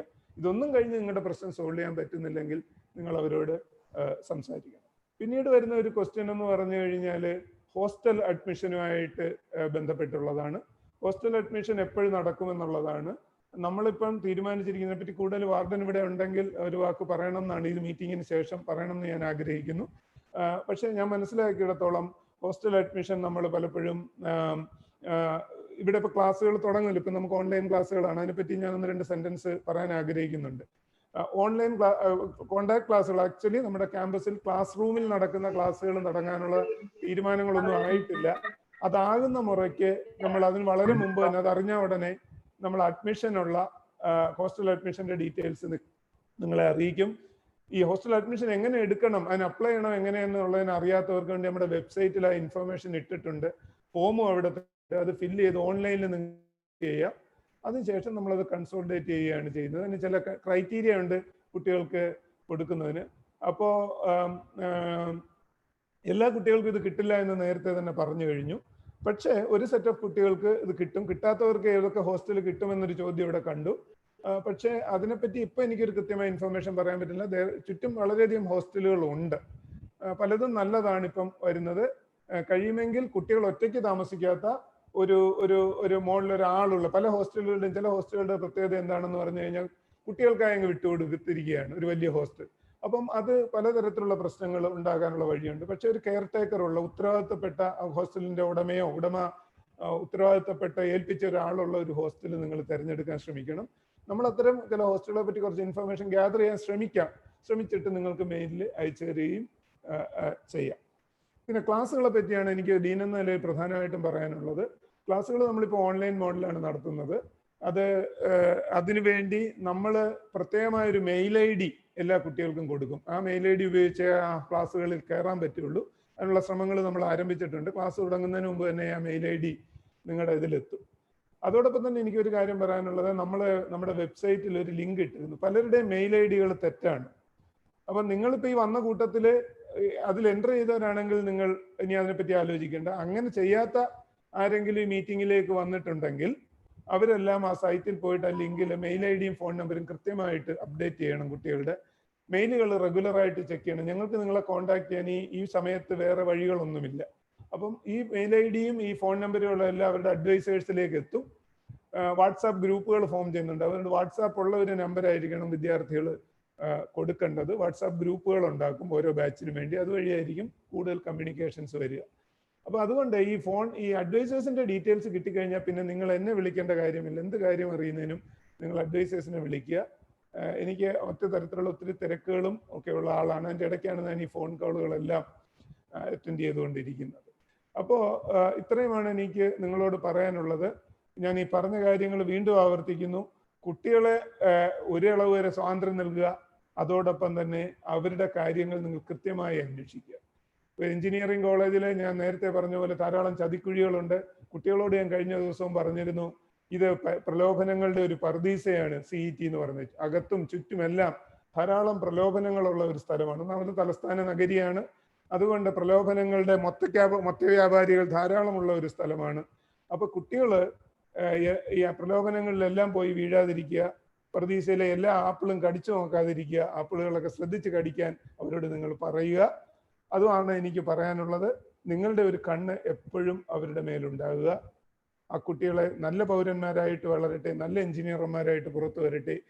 നിങ്ങൾക്ക് ഭാവിയിൽ ഏറ്റവും വലിയ തണലായി മാറുന്നത് നിങ്ങളുടെ മക്കളാണ്. ആ മക്കൾക്ക് ആ തണലേകാനുള്ള കഴിവുണ്ടാകട്ടെ എന്ന് ഞാൻ ആശംസിക്കുന്നു. ഈ മീറ്റിംഗിൽ പങ്കെടുത്തതിന് എല്ലാവരോടും ഞാൻ നന്ദി പറയുന്നു. Thank you. Thank you, sir.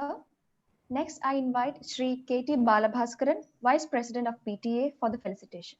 ഞാൻ ഒരു കാര്യം അതിനു മുമ്പ് പറഞ്ഞോട്ടെ. എല്ലാ HOD-മാരെയും ഒന്ന് പരിചയപ്പെടുത്തണം എന്നാണ് എൻ്റെ ഒരു ഇത്. എല്ലാവരും ഉണ്ടെങ്കിൽ പേരൻസ് പലരും അവരെ കണ്ടിട്ടുണ്ടാവില്ല. ഒരു വീഡിയോ അത് ചെയ്യുന്നുണ്ട് സാർ. ഉണ്ട് സാർ, അത് ചെയ്യുന്നുണ്ട്. Okay, thank you.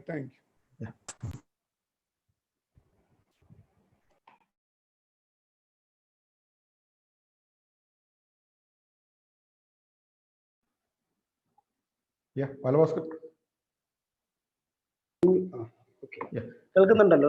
കേൾക്കുന്നുണ്ട്. ബഹുമാനപ്പെട്ട പ്രിൻസിപ്പൽ, ഡീൻ, അധ്യാപകരെ, പ്രിയപ്പെട്ട രക്ഷിതാക്കളെ, ബഹുമാനപ്പെട്ട പ്രിൻസിപ്പൽ അദ്ദേഹത്തിന്റെ ആമുഖ പ്രസംഗത്തിൽ കോളേജിനെ കുറിച്ച് വളരെ വിശദമായി സംസാരിക്കുകയുണ്ടായി. അദ്ദേഹം പറഞ്ഞ കാര്യം, ചില കാര്യങ്ങൾ ഞാൻ റിപ്പീറ്റ് ചെയ്യുകയാണ്. നമുക്കറിയാം, ഇന്ത്യയിലെ തന്നെ ആദ്യത്തെ 100 എഞ്ചിനീയറിംഗ് കോളേജ് എടുത്താൽ അതിലൊന്നാണ് CET. ഇപ്പോൾ NIRF റാങ്കിങ്ങിന്റെ കാര്യമൊക്കെ പറഞ്ഞു. ദേശീയ തലത്തിൽ 85 റാങ്കുള്ള കോളേജാണ്. ആർക്കിടെക്ചർ വിഭാഗത്തിന് 11 റാങ്കാണ്. പിന്നെ സംസ്ഥാന തലത്തിൽ വരികയാണെങ്കിൽ സംസ്ഥാനത്തെ 173 എഞ്ചിനീയറിംഗ് കോളേജുകൾ എടുത്തു കഴിഞ്ഞാൽ അക്കാദമിക് മികവിന്റെ കാര്യത്തിൽ 1ാം സ്ഥാനത്ത് എപ്പോഴും CET തന്നെയാണ്. അതിൻ്റെ ഒരു പ്രധാനപ്പെട്ട കാരണം എന്ന് പറഞ്ഞാൽ, കേരളത്തിലെ എല്ലാ കോഴ്സുകൾക്കും NBA national board of accreditation ബോർഡിന്റെ അക്രഡിറ്റേഷനുള്ള ഏക കോളേജ് CET ആണ്. അതുകൊണ്ട് തന്നെ ഏറ്റവും കൂടുതൽ പ്ലേസ്മെന്റ് സൗകര്യവും CET തന്നെയാണുള്ളത്. അപ്പം ഞാൻ പറഞ്ഞു വരുന്നത്, ഇത്രയും മികച്ച ഒരു എഞ്ചിനീയറിംഗ് കോളേജിലേക്കാണ് നമ്മുടെ കുട്ടികളെ പഠിക്കാൻ അയച്ചിരിക്കുന്നത്. ഈ കോളേജിലെ PTA വൈസ് പ്രസിഡന്റ് എന്ന രീതിയിൽ PTA-ക്ക് വേണ്ടി നിങ്ങളെല്ലാവരെയും ഞാൻ ഈ മഹത്തായ കോളേജിലേക്ക് സ്വാഗതം ചെയ്യുകയാണ്. നമുക്കറിയാം, ഞാൻ PTA വൈസ് പ്രസിഡന്റാണ്. PTA പ്രതിനിധിയായിട്ടാണ് ഈ യോഗത്തിൽ പങ്കെടുക്കുന്നത്. PTA-ക്ക് ഈ കോളേജിന്റെ ദൈനംദിന പ്രവർത്തനങ്ങളിൽ വലിയ റോളുണ്ട്. നമ്മൾ +2 വരെ, നമ്മുടെ കുട്ടികളൊക്കെ എല്ലാ +2 വിവിധ ഹയർ സെക്കൻഡറി സ്കൂളിലൊക്കെ പഠിച്ചവരാണ്. +2 വരെ ഉള്ള ഒരു PTA സംവിധാനത്തിൽ നിന്നും വ്യത്യസ്തമായ ഒരു PTA സംവിധാനമാണ് നമ്മുടെ പ്രൊഫഷണൽ കോളേജുകളിലുള്ളത്. +2 വരെയുള്ള കോഴ്സുകളിൽ അവിടുത്തെ സ്കൂൾ PTA എന്ന് പറഞ്ഞാൽ അവിടുത്തെ ഒരു രക്ഷിതാവ് പ്രസിഡന്റും അവിടുത്തെ ഒരു അധ്യാപകൻ സെക്രട്ടറിയും ഒക്കെ ആയിട്ടുള്ള ഒരു കമ്മിറ്റിയാണ് ദൈനംദിന കാര്യങ്ങൾ മാനേജ് ചെയ്യുന്നത്. അത് പ്രൊഫഷണൽ കോളേജിൽ എത്തുമ്പോൾ പ്രൊഫഷണൽ കോളേജിന്റെ പ്രത്യേകതകൾ അനുസൃതമായിട്ട് ചില മാറ്റങ്ങൾ അതിൽ വന്നിട്ടുണ്ട്. അപ്പൊ ഇവിടെ നമ്മുടെ PTA പ്രസിഡന്റ് നമ്മുടെ ബഹുമാനപ്പെട്ട പ്രിൻസിപ്പൽ തന്നെയാണ്. സെക്രട്ടറി സ്റ്റാഫ് അവിടുത്തെ ഒരു അധ്യാപകനും. PTA പ്രതിനിധികളായിട്ട് വൈസ് പ്രസിഡന്റും ജോയിന്റ് സെക്രട്ടറിയാണ് ഉള്ളത്. അതുകൂടാതെ എക്സിക്യൂട്ടീവ് കമ്മിറ്റി മെമ്പർമാരിൽ PTA പ്രതിനിധികളുണ്ട്. എക്സിക്യൂട്ടീവ് കമ്മിറ്റി PTA പ്രതിനിധികളെ കൂടാതെ എല്ലാ വകുപ്പ് അധ്യക്ഷന്മാരും വകുപ്പിലെ പ്രധാനപ്പെട്ട അധ്യാപകർക്ക് ഇതിലത്തെ മെമ്പർമാരാണ്. എല്ലാ ക്ലാസ്സിലും PTA സംവിധാനമുണ്ട്. ക്ലാസ് PTA-യിൽ, ഡിപ്പാർട്ട്മെന്റ് PTA-യിൽ ഇവിടെ ഒരു പ്രതിനിധിയാണ് എക്സിക്യൂട്ടീവ് കമ്മിറ്റിയിലേക്ക് ഇവിടെ വരുന്നത്. അപ്പം ഇതിന്റെ ദൈനംദിന കാര്യങ്ങൾ ഞാൻ നേരത്തെ പറഞ്ഞ കോളേജിന്റെ ദൈനംദിന കാര്യങ്ങൾ കാര്യമായ രീതിയിൽ മോണിറ്റർ ചെയ്യുന്നതും ഒക്കെ ചെയ്യുന്നതും PTA തന്നെയാണ്. PTA-യുടെ സോഴ്സ് പ്രിൻസിപ്പൽ നേരം സൂചിപ്പിച്ചതുമാതിരി നമ്മുടെ വിദ്യാർത്ഥികളിൽ നിന്ന് അഡ്മിഷൻ സമയത്ത് കളക്ട് ചെയ്യുന്ന തുകയാണ്. ഈ തുക വെച്ചിട്ട് ഒരുപാട് കാര്യങ്ങൾ കോളേജുകൾ നമ്മൾ ചെയ്യുന്നുണ്ട്. അപ്പൊ ഇതിൽ ഞാൻ പ്രധാനമായിട്ടും പറഞ്ഞ കോളേജിന്റെ ദൈനംദിന മെയിൻ്റനൻസിന് വേണ്ടിയുള്ള പ്രധാന സോഴ്സ് നമ്മുടെ PTA ഫണ്ട് തന്നെയാണ്. ഇപ്പൊ ഇവിടെ പിന്നെ അക്രഡിറ്റേഷന്റെ സമയത്തൊക്കെ ഇപ്പൊ എല്ലാ 3 വർഷം കൂടുന്തോറും കോഴ്സുകളുടെ അക്രഡിറ്റേഷൻ പുതുക്കണം. ഈ സമയത്തൊക്കെ എല്ലാ സൗകര്യങ്ങളും ഒരുക്കുന്നതും അതിനുവേണ്ട ഫണ്ട് ലഭ്യമാക്കുന്നതും ഒക്കെ PTA ആണ്. പിന്നെ ഇവിടുത്തെ നേരത്തെ പറഞ്ഞു സെക്യൂരിറ്റി സർവീസ്, കോളേജിലത്തെ കോളേജിലെ സെക്യൂരിറ്റി സർവീസ് വളരെ അത്യാവശ്യം. 4500 കുട്ടികൾ പഠിക്കുന്ന കോളേജാണ്. 3-4 കുറേ ഹോസ്റ്റലുകളൊക്കെ അതിൻ്റെ അകത്ത് പ്രവർത്തിക്കുന്നുണ്ട്. പെൺകുട്ടികളുടെ സുരക്ഷിതത്വം പ്രധാനമാണ്. അപ്പൊ അതൊക്കെ കൊണ്ട് വലിയ രീതിയിലുള്ള സെക്യൂരിറ്റി സംവിധാനം അതിൻ്റെ അകത്തുണ്ട്. ഈ സെക്യൂരിറ്റി സംവിധാനത്തിന്റെ ഒരു മേജർ അതിന്റെ ചെലവിന്റെ ഒരു മേജർ പങ്കും വഹിക്കുന്നത് PTA ഫണ്ടിൽ നിന്ന് തന്നെയാണ്. പിന്നെ അത്യാവശ്യം വരുന്ന ഇലക്ട്രിക്കൽ മെയിൻ്റനൻസും അവിടുത്തെ ഗാർഡനിങ്, ബ്യൂട്ടിഫിക്കേഷൻ കാര്യങ്ങൾ ഇതൊക്കെ നടത്തുന്നത് PTA ആണ്. നേരത്തെ പറഞ്ഞു കൾച്ചറൽ പ്രോഗ്രാമിലേക്കും PTA സംഭാവനകൾ കാര്യമായിട്ട് പോകാറുണ്ട്. എല്ലാത്തിനും ഉപരി കുട്ടികളുടെ അക്കാദമിക് യോഗ്യന് വേണ്ടി അവരുടെ ദേശീയ അന്തർദേശീയ തലത്തിലുള്ള കോൺഫറൻസുകളിലേക്ക് കുട്ടികളെ PTA സ്പോൺസർ ചെയ്യുന്നുണ്ട്. കാരണം പാവപ്പെട്ട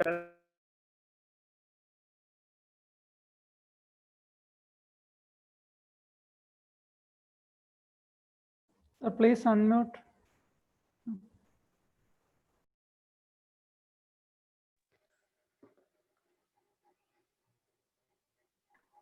ഹലോ അതിന്റെ ഇടയിൽ എന്തോ മ്യൂട്ട് ആയി. അപ്പം കുട്ടികൾക്ക് അക്കാഡമിക് കോൺഫറൻസുകളിലും ദേശീയ തലത്തിൽ അന്തർദേശീയ തലത്തിലുള്ള മത്സരങ്ങളിലൊക്കെ പങ്കെടുക്കുന്നതിനുള്ള സാമ്പത്തിക ശേഷി ഉണ്ടാകണമെന്നില്ല. അപ്പൊ അങ്ങനെയുള്ള ഘട്ടത്തിലൊക്കെ അവരെ സഹായിക്കുന്നത് PTA ഫണ്ട് ഉപയോഗിച്ചിട്ടാണ്. അപ്പം കോളേജിന്റെ ലൈബ്രറിയുടെ കാര്യത്തിലാണ്, ഡിപ്പാർട്ട്മെന്റുകളിലെ സൗകര്യങ്ങളുടെ കാര്യത്തിലൊക്കെ നമ്മൾ PTA ഫണ്ട് വളരെ ഫലപ്രദമായിട്ട് വിനിയോഗിക്കുന്നുണ്ട്. അപ്പൊ ഞാൻ നേരത്തെ പറഞ്ഞ ഏറ്റവും പ്രധാനപ്പെട്ട സോഴ്സ് നമ്മുടെ അഡ്മിഷൻ സമയത്തെ നമ്മുടെ കോൺട്രിബ്യൂഷൻ തന്നെയാണ്. അപ്പോൾ അത് എനിക്ക് തോന്നുന്നു പറഞ്ഞാൽ ഇത്രയും ഫലപ്രദമായ ഒരു സംവിധാനത്തിലാണ് നമ്മുടെ PTA ഇവിടെ വർക്ക് ചെയ്യുന്നത്. അപ്പൊ അതിൽ എല്ലാ അധ്യാപകരും നമ്മുടെ PTA പ്രതിനിധികളൊക്കെ വളരെ സജീവമായിട്ട് ഈ പ്രോസസ്സിൽ പങ്കെടുക്കുന്നുണ്ട്. അപ്പം ഇത്രയും കാര്യങ്ങളാണ് PTA സംബന്ധിച്ച് എനിക്ക് പറയാനുള്ളത്. പിന്നെ രണ്ടാമത്തെ ഒരു കാര്യം എന്ന് പറഞ്ഞാൽ നേരത്തെ മറ്റു കാര്യങ്ങളെ കുറിച്ചിട്ടൊക്കെ നമ്മുടെ പ്രിൻസിപ്പലും ഡീനൊക്കെ വളരെ കാര്യമായി സൂചിപ്പിച്ചു കഴിഞ്ഞു. അത് പ്രധാനപ്പെട്ട കാര്യം എന്ന് പറഞ്ഞാൽ നേരത്തെ ഒരു ഡിസിപ്ലിനെ സംബന്ധിച്ചിട്ടുള്ളതാണ്. നമുക്കറിയാം നമ്മുടെ നാട്ടിലെ ഈ ആന്റി റാഗിങ് നിയമങ്ങൾ വളരെ സജീവമാണ്. അപ്പൊ ആന്റി റാഗിങ് നിയമങ്ങൾ എന്ന് സുപ്രീം കോടതി അടക്കം ഒരുപാട് നിർദ്ദേശങ്ങൾ ഇത് സംബന്ധിച്ച് മുന്നോട്ട് വെച്ചിട്ടുണ്ട്. അപ്പൊ നമ്മുടെ കുട്ടികൾ വളരെ അച്ചടക്കത്തിൽ നമ്മുടെ വിദ്യാഭ്യാസ സ്ഥാപനങ്ങളിൽ അവരുടെ വന്ന് പോകുന്നുണ്ട് എന്നുള്ള ഉറപ്പുവരുത്തേണ്ട ഉത്തരവാദിത്വം കോളേജ് അധികൃതരെ മാതിരി തന്നെ നമ്മുടെ അധ്യാപകർക്കുമുണ്ട്. പലപ്പോഴും നടക്കുന്നതെന്ന് പറഞ്ഞപ്പോൾ 1-ാം വർഷത്തെ കുട്ടികളാണ് എപ്പോഴും സ്വാഭാവികമായിട്ടും റാഗിങ്ങിന് വിധേയമാകാറുണ്ട്. അപ്പൊ മറ്റു കോളേജുകളെ സംബന്ധിച്ചിടത്തോളം അത്ര ഭീകരമായ റാഗിങ് ഒന്നും CET-യിലില്ല. എന്നിരുന്നാലും ചിലപ്പോഴൊക്കെ ചില പ്രശ്നങ്ങൾ ഇവിടെ വരാറുണ്ട്. അപ്പോൾ പ്രശ്നങ്ങളൊക്കെ വരുമ്പോൾ നമുക്ക് മനസ്സിലാവുന്ന ഒരു കാര്യം എന്ന് പറഞ്ഞാൽ സ്വാഭാവികമായിട്ട് എപ്പോഴും നടക്കുന്നതെന്ന് പറഞ്ഞാൽ 1-ാം വർഷത്തെ കുട്ടികളാണ് പ്രധാനമായിട്ടും റാഗിങ്ങിന് വിധേയമാകുന്നത്. ഈ റാഗിങ് നടത്തുന്നത് 2-ാമത്തെ വർഷത്തെ കുട്ടികളും അതിന് മുകളിലത്തെ ആളുകളുമാണ്. 1-ാം വർഷം പഠിക്കുമ്പോൾ നമ്മളെല്ലാവരും ആന്റി റാഗിങ്ങിന്റെ ആളുകളാണ്. റാഗിങ് പാടില്ല എന്ന് പറയുന്ന ആളുകളാണ് എല്ലാവരും. 2-ാം വർഷം മാറുമ്പോൾ നമ്മുടെ ആളുകളൊക്കെ ഈ കുട്ടികളൊക്കെ ഒരു പ്രോ റാഗിങ്ങിന്റെ ആളുകളായിട്ട് മാറും. അപ്പൊ അങ്ങനെ വരുമ്പോൾ എന്താണ് സംഭവിക്കുന്നത് പറഞ്ഞാൽ അപ്പം പലപ്പോഴും സംഭവിക്കുന്നത് കുട്ടികൾക്ക് മാത്രം ഉണ്ടാകുന്ന മാറ്റമല്ല ഇത്. പലപ്പോഴും എന്ന് പറഞ്ഞാൽ രക്ഷിതാക്കളും അതിനനുസരിച്ചിട്ട് മാറുന്നുണ്ട്. കാരണം എന്ന് പറഞ്ഞാൽ കഴിഞ്ഞ തവണ നമ്മുടെ റാഗിങ് സംബന്ധിച്ച ചില പ്രശ്നങ്ങൾ വന്നപ്പോൾ ഇവിടെ അതിന്റെ ആന്റി റാഗിങ് കമ്മിറ്റികളും അതിന്റെ സ്ക്വാഡുകളും കാര്യങ്ങളൊക്കെ ഉണ്ട്. ഈ സ്ക്വാഡുകളും കാര്യങ്ങളൊക്കെ പരിശോധിച്ച് നടപടിയുടെ സ്റ്റേജിലേക്ക് വരുമ്പം പല രക്ഷിതാക്കളും നിരന്തരമായിട്ട് PTA ഭാരവാഹികൾ എന്ന രീതിയിൽ നമ്മളെ വിളിക്കുകയാണ്. കാരണം എന്ന് പറഞ്ഞാൽ അവരുടെ കുട്ടികൾ അവർ ഒരു കുറ്റവും ചെയ്തിട്ടില്ല, അവർ വളരെ നല്ല ആളുകളാണ്, അപ്പം അവരെ അതിൽ പെട്ടുപോയി, അപ്പൊ അതിൽ നിന്ന് അവരെ രക്ഷിക്കണം എന്നൊക്കെ പറഞ്ഞിട്ടാണ് വിളിക്കുന്നത്. പക്ഷെ ആ ഒരു രീതിയിൽ കാരണം എന്ന് പറഞ്ഞാൽ ഇതിന്റെ ഈ റാഗിങ്ങിന്റെ അകത്ത് പെട്ട് കഴിഞ്ഞാൽ അവരെ കോളേജിൽ നിന്ന് തന്നെ പുറത്താക്കുന്ന രീതിയിലുള്ള നിയമങ്ങളാണ് നിലനിൽക്കുന്നത്. അപ്പൊ അത് അവരെ പറഞ്ഞ് കൃത്യമായിട്ട് ബോധ്യപ്പെടണം. അങ്ങനെ ഒരുപാട് ആളുകളെ കോളേജിൽ നിന്ന് പുറത്താക്കിയ ചരിത്രം ഇവിടെയുണ്ട്, ഹോസ്റ്റലിൽ നിന്നും പുറത്താക്കിയ ചരിത്രമുണ്ട്. അപ്പൊ അതൊക്കെ അവരെ പറഞ്ഞ് ബോധ്യപ്പെടുത്തി ഈ ബോധ്യം രക്ഷിതാക്കൾക്ക് ഉണ്ടാക്കണം. അപ്പൊ അത് അവരെ കൃത്യമായിട്ട് ബോധ്യപ്പെടുത്തുകയാണെങ്കിൽ ഈ പ്രശ്നങ്ങളെ നമുക്ക് ഒരു പരിധി വരെ ഒഴിവാക്കാം. അതിലൊരു പ്രധാനപ്പെട്ട കാര്യമായിട്ട് എനിക്ക് തോന്നുന്നു പറഞ്ഞാൽ ഒരുതരം മോണിറ്ററിങ്ങിന്റെ പ്രശ്നമുണ്ട്. നേരത്തെ ബഹുമാനപ്പെട്ട ഡീൻ സാർ അദ്ദേഹം പറഞ്ഞൊരു കാര്യമുണ്ട്. കാരണം എന്ന് പറഞ്ഞാൽ നമ്മുടെ ഇവിടെ വരുന്ന കുട്ടികളിൽ കാരണം എന്ന് പറഞ്ഞാൽ വലിയ സാമ്പത്തിക ശേഷിയുള്ള വീടുകളിൽ നിന്ന് വരുന്നുണ്ട്, അല്ലാത്ത വീടുകളിൽ നിന്നും വരുന്നുണ്ട്, വളരെ സാധാരണക്കാരായ ആളുകളുടെ വീടിൽ നിന്നൊക്കെ വരുന്നുണ്ട്. അപ്പൊ അങ്ങനെയുള്ള വീടുകളിൽ നിന്ന് വരുന്ന കുട്ടികളുടെ ചെറിയൊരു പ്രശ്നം എന്ന് പറഞ്ഞാൽ രക്ഷിതാക്കൾക്ക് ഇവരെ വലിയ വിശ്വാസമാണ്. അതുകൊണ്ട് തന്നെ എന്ന് പറഞ്ഞാൽ അവരുടെ കാര്യങ്ങളൊന്നും അന്വേഷിക്കാറില്ല. അപ്പോൾ പുതിയൊരു സാഹചര്യത്തിലേക്ക് വരുമ്പം അവർക്ക് ഇന്നലെ വരെ ഉണ്ടായിരുന്ന ഒരാളല്ല ഇന്ന് അവര്. കാരണം എന്ന് പറഞ്ഞാൽ നമ്മുടെ ഇപ്പം +2 വരെ നമ്മൾ പഠിക്കുന്ന ഒരു സമയത്ത് എന്ന് പറഞ്ഞാൽ നമ്മളടക്കം നമ്മുടെ എല്ലാവരും പാരന്റിംഗ് എന്ന് പറഞ്ഞാൽ അവരുടെ അക്കാഡമിക് എക്സലൻസിന് വേണ്ടിയിട്ടാണ്, അവരുടെ പഠനത്തിന് വേണ്ടിയിട്ട് നമ്മൾ എന്ത് ചെയ്യും അതുമാത്രം കാര്യമായ രീതിയിൽ നമ്മൾ മോണിറ്റർ ചെയ്യും. അതേ സമയത്ത് അതിന്റെ കൂടെ വേണ്ടുന്ന ഒരു സാമൂഹ്യവൽക്കരണം എന്ന് പറഞ്ഞൊരു പ്രോസസ്സ് ഉണ്ട്, അതൊരിക്കലും നടക്കാറില്ല. അപ്പൊ അത് നടക്കാത്തത് കൊണ്ടെന്ന് പറഞ്ഞാൽ സംഭവിക്കലെന്ന് പറഞ്ഞാൽ അവർ കോളേജിലേക്ക് വരുമ്പോൾ പുതിയ ഒരു അന്തരീക്ഷത്തിലേക്ക് വരുമ്പോൾ പുതിയ കൂട്ടുകെട്ടിലേക്ക് വരുമ്പോൾ നേരത്തെ സൂചിപ്പിച്ചത് മാതിരി അവരെ അതായത് എന്റെ തീരുമാനങ്ങൾ ഞാൻ തന്നെ എടുക്കണം, എന്നെ ആരും ഉപദേശിക്കേണ്ട കാര്യമില്ല, അങ്ങനെ വരികയാണ്. അപ്പൊ അവിടെ നമ്മുടെ വലിയ രീതിയിലെ നിയന്ത്രണങ്ങൾ രക്ഷിതാക്കളെ ഭാഗത്ത് വരുമ്പോൾ അവർ റിബലുകളായിട്ട് മാറും. അങ്ങനെയാണ് പലപ്പോഴും ആന്റി സോഷ്യൽ ആക്ടിവിറ്റീസിലും കാര്യങ്ങളിലേക്ക് കടന്നു പോകുന്നത്. അപ്പം വലിയൊരു ശ്രദ്ധ നമ്മുടെ ഭാഗത്ത് വേണം. അപ്പം നമ്മുടെ അധ്യാപകർക്ക് വലിയൊരു റോളുണ്ട്. കാരണം അധ്യാപകരുടെ റോൾ എന്താണെന്ന് പറഞ്ഞു കഴിഞ്ഞാൽ പിന്നെ അധ്യാപകർ നല്ല ടീച്ചേഴ്സ്, നല്ല മെന്റർമാരായിരിക്കണം. അപ്പോൾ അവരുടെ പിന്നെ വാക്കുകൾ, കുട്ടികളുടെ വാക്കുകൾ കേൾക്കാനുള്ള ഒരു മനസ്സ് അധ്യാപകർക്ക് എപ്പോഴും ഉണ്ടായിരിക്കണം. അപ്പൊ അവര് പിന്നെ അവർക്ക് അങ്ങനെ കേൾക്കുന്ന ആളുകളെ മാത്രമേ, അവരുടെ ഉപദേശം മാത്രമേ അവർ സ്വീകരിക്കുകയുള്ളൂ, അവരെ അംഗീകരിക്കുകയുള്ളൂ. ആ രീതിയിൽ ഒരു കമ്മ്യൂണിക്കേഷൻ ഗ്യാപ്പ് ഇല്ലാത്ത രീതിയിൽ അവരെ തുറന്ന മനസ്സോടുകൂടി അവരെ കേൾക്കാനുള്ള ഒരു മനസ്സ് മെന്റർമാർക്ക്, അധ്യാപകർക്ക് ഉണ്ടാകുകയാണെങ്കിൽ എനിക്ക് തോന്നുന്നു ഒരുപാട് കാര്യങ്ങൾ വലിയ രീതിയിൽ മെച്ചപ്പെടുത്തൽ നമ്മുടെ ഭാഗത്ത് നടത്താൻ പറ്റും. ആ രീതിയിൽ ഒരു അധ്യാപക വിദ്യാർത്ഥി റാപ്പോ നമ്മുടെ വിദ്യാഭ്യാസ സ്ഥാപനങ്ങളിൽ ഡെവലപ്പ് ചെയ്യണം. CET സംബന്ധിച്ചിടത്തോളം നല്ല രീതിയിൽ അങ്ങനെ ഒരു അധ്യാപക വിദ്യാർത്ഥി റിലേഷൻഷിപ്പ് ഉള്ള ഒരു സ്ഥാപനമാണ്. പക്ഷെ ഇനിയും കൂടുതൽ മെച്ചപ്പെടുത്തേണ്ടതായിട്ടുണ്ട് എന്നാണ് എനിക്ക് തോന്നുന്നത്.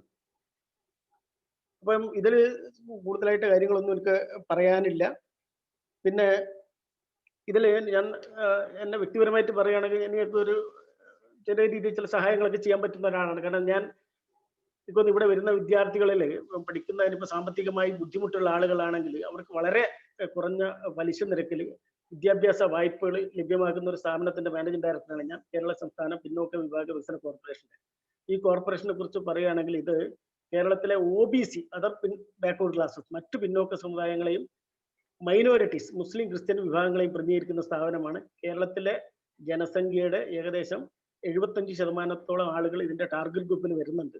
അപ്പൊ ഈ സ്ഥാപനത്തിന്റെ പ്രധാനപ്പെട്ട പ്രത്യേകത എന്ന് പറഞ്ഞാൽ ഈ വിഭാഗത്തിൽപ്പെട്ട കുട്ടികൾക്ക് അവരുടെ വിദ്യാഭ്യാസ ആവശ്യങ്ങൾക്ക് വേണ്ടി വളരെ കുറഞ്ഞ പലിശ നിരക്കിൽ പെൺകുട്ടികൾക്ക് 3.5%, ആൺകുട്ടികൾക്ക് 4% വരെ പരമാവധി പലിശ നിരക്ക് വിദ്യാഭ്യാസ വായ്പ ലഭ്യമാക്കുന്നുണ്ട്. അപ്പൊ ആർക്കെങ്കിലും ഈ രീതിയിൽ വിദ്യാഭ്യാസ വായ്പ, കാരണം എന്ന് പറഞ്ഞാൽ മെറിറ്റ് സീറ്റിലാണ് അഡ്മിഷൻ കിട്ടിയതെങ്കിലും കോളേജിൽ പഠിക്കുന്നതിന് ഇതിന്റെ പുസ്തകങ്ങൾ വാങ്ങുന്നതിനും അതേമാതിരി തന്നെ ഹോസ്റ്റൽ ഫീസ് അടക്കുന്നതിനും പിന്നെ യാത്രാ ചെലവിനും പിന്നെ അക്കാഡമിക് ആയിട്ടുള്ള ആവശ്യങ്ങൾക്കൊക്കെ പൈസ ആവശ്യമാണ്. അങ്ങനെ സാമ്പത്തിക ബുദ്ധിമുട്ടുള്ള ആളുകളാണെങ്കിൽ അവർക്ക് ഈ വായ്പ അവൈൽ ചെയ്യാവുന്നതാണ്. അപ്പം ഇതിന്റെ വിശദവിവരങ്ങളൊക്കെ ഞങ്ങളുടെ കോർപ്പറേഷന്റെ വെബ്സൈറ്റിൽ ലഭ്യമാണ്. ksbcdc.com എന്നാണ് അതിന്റെ URL. അപ്പോൾ ksbcdc.com പോയി കഴിഞ്ഞാൽ വിദ്യാഭ്യാസ വായ്പ സംബന്ധിച്ച വിവരങ്ങളൊക്കെ ലഭിക്കും. കേരളത്തിലെ എല്ലാ ജില്ലകളിലും പിന്നെ 34 ഓഫീസുകളുണ്ട്. അപ്പോൾ ഈ ഓഫീസുകളുമായിട്ട്, അതായത് പ്രദേശത്തെ ഓഫീസുകളുമായിട്ട് ബന്ധപ്പെട്ടാൽ നിങ്ങൾക്ക് അതിന്റെ വിവരങ്ങൾ ലഭിക്കും. കാരണം ഇത്രയും കുറഞ്ഞ പലിശക്ക് വായ്പ ലഭ്യമാക്കുന്ന സ്ഥാപനം കേരളത്തിൽ വേറെ ഇല്ല. അപ്പൊ അത് പരമാവധി പ്രയോജനപ്പെടുത്തണം എന്നാണ് എനിക്ക് നിങ്ങളോട് പറയാനുള്ളത്. നിങ്ങൾക്ക് അതിന് എന്തെങ്കിലും സഹായം ആവശ്യമുണ്ടെങ്കിൽ എന്നെ കോൺടാക്ട് ചെയ്യാവുന്നതാണ്. എൻ്റെ ഫോൺ നമ്പർ 9447771144 എന്നാണ്. അത്യാവശ്യം ഉണ്ടെങ്കിൽ എന്നെ വിളിക്കാവുന്നതാണ്. അതിനുള്ള സൗകര്യങ്ങൾ ഞാൻ ചെയ്തു തരുന്നതാണ്. അപ്പൊ ഇത് സംബന്ധിച്ച് കൂടുതൽ കാര്യങ്ങളൊന്നും പറയാനില്ല. എല്ലാ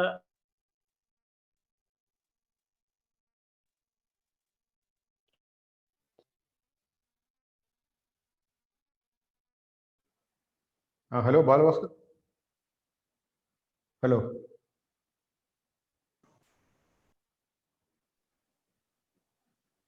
ഹലോ. അദ്ദേഹത്തിന്റെ നെറ്റ്വർക്ക് കുറച്ച് ഇത്തിരി ഇടയ്ക്ക് ബ്രേക്ക് ആയിരുന്നു. സംസാരിച്ച് കേട്ടില്ല. കേട്ടില്ല. കഴിഞ്ഞ ഒരു മിനിറ്റ് നമ്പർ റിപ്പീറ്റ് ചെയ്യാൻ ആളുകൾ എഴുതുന്നുണ്ട്. നമ്പർ പറഞ്ഞു കഴിഞ്ഞാൽ കേട്ടില്ല. അത് കഴിഞ്ഞ് പിന്നെ കേട്ടില്ല. നമ്പർ 944 ചാറ്റ് ബോക്സിൽ ഇട്ടാൽ മതി നിങ്ങളുടെ നമ്പർ, എല്ലാവർക്കും നോട്ട് ചെയ്തോളാം.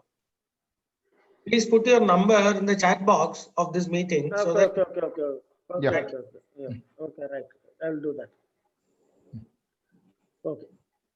ഞാൻ ഇട്ടോളാം. കഴിഞ്ഞോ? സ്റ്റോപ്പ് ചെയ്തോ ബാലോ? Okay. ഇട്ടോളാം.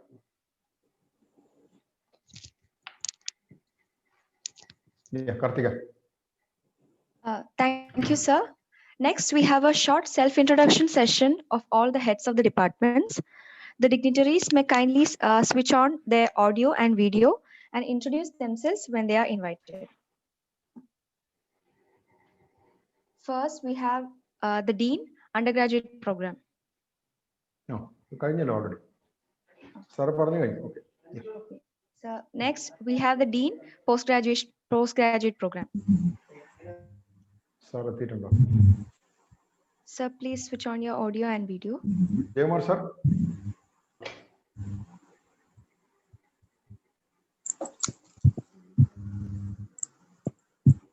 think he is not there.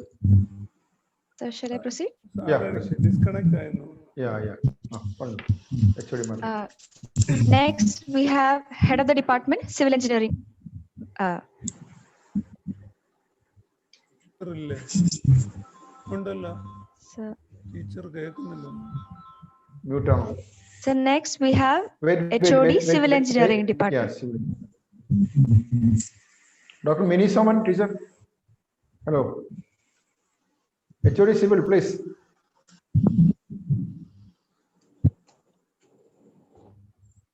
ഇല്ല HOD അടുത്തിലേക്ക് പോകണം. Karthika. Okay.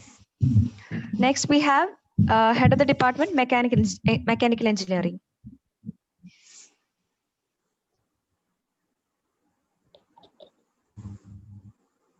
Dr. Anil Anil sir.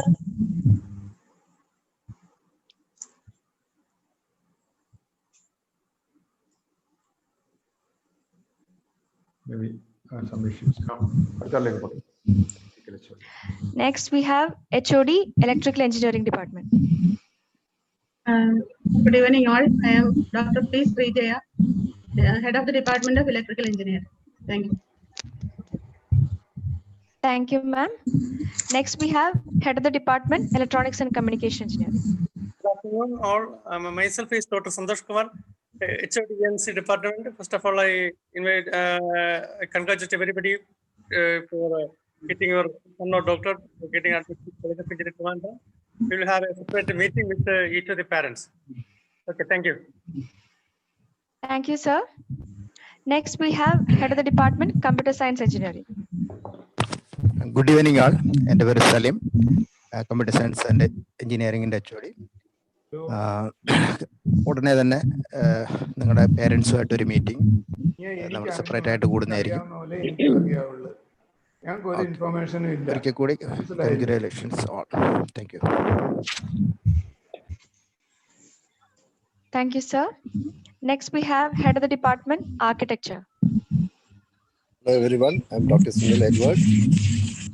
Welcome everyone, students and the proud parents to College of Engineering Trivandrum. Thank you. Thank you, sir. Next we have HOD MCA.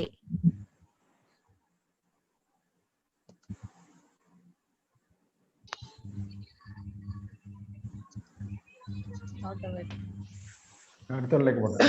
Okay. Next we have the director, MBA. Director, MBA. MBA കാണാൻ വഴിയില്ല, programme കഴിഞ്ഞല്ലോ. Okay. So next we have the coordinator, PTDC. PTDC വേണം. Part time വേണ്ട. Next we have the coordinator of CGPU. അവരൊന്നുമില്ല. Physics, chemistry, Next we have head. mathematics. Yes, sir. Next we have the head of the department, maths.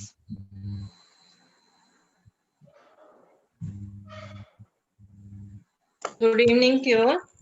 I'm Indumati from Maths Department, HOD of Mathematics Department. Thank you. Thank you, ma'am. Spotlight ചെയ്യുന്നില്ല, അവിടെ spotlight ചെയ്യുന്നില്ല. കത്തിക കാണുന്നില്ല.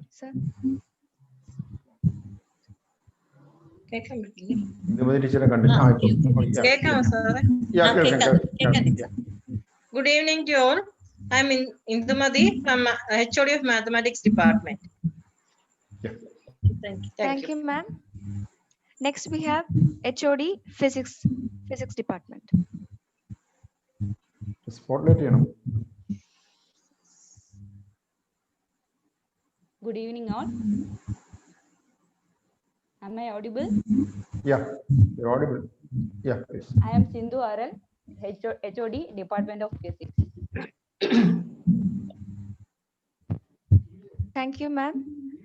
Next we have HOD chemistry department.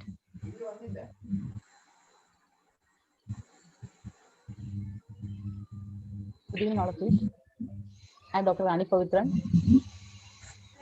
Head Department of Chemistry. First of all, let me congratulate all the parents whose students got admission to CET. We have 5 teachers, including me, in our department. Thank you.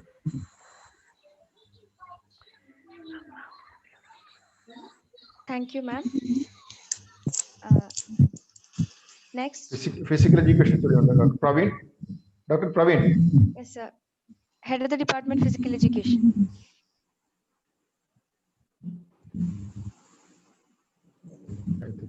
Sir, കേൾക്കാം sir?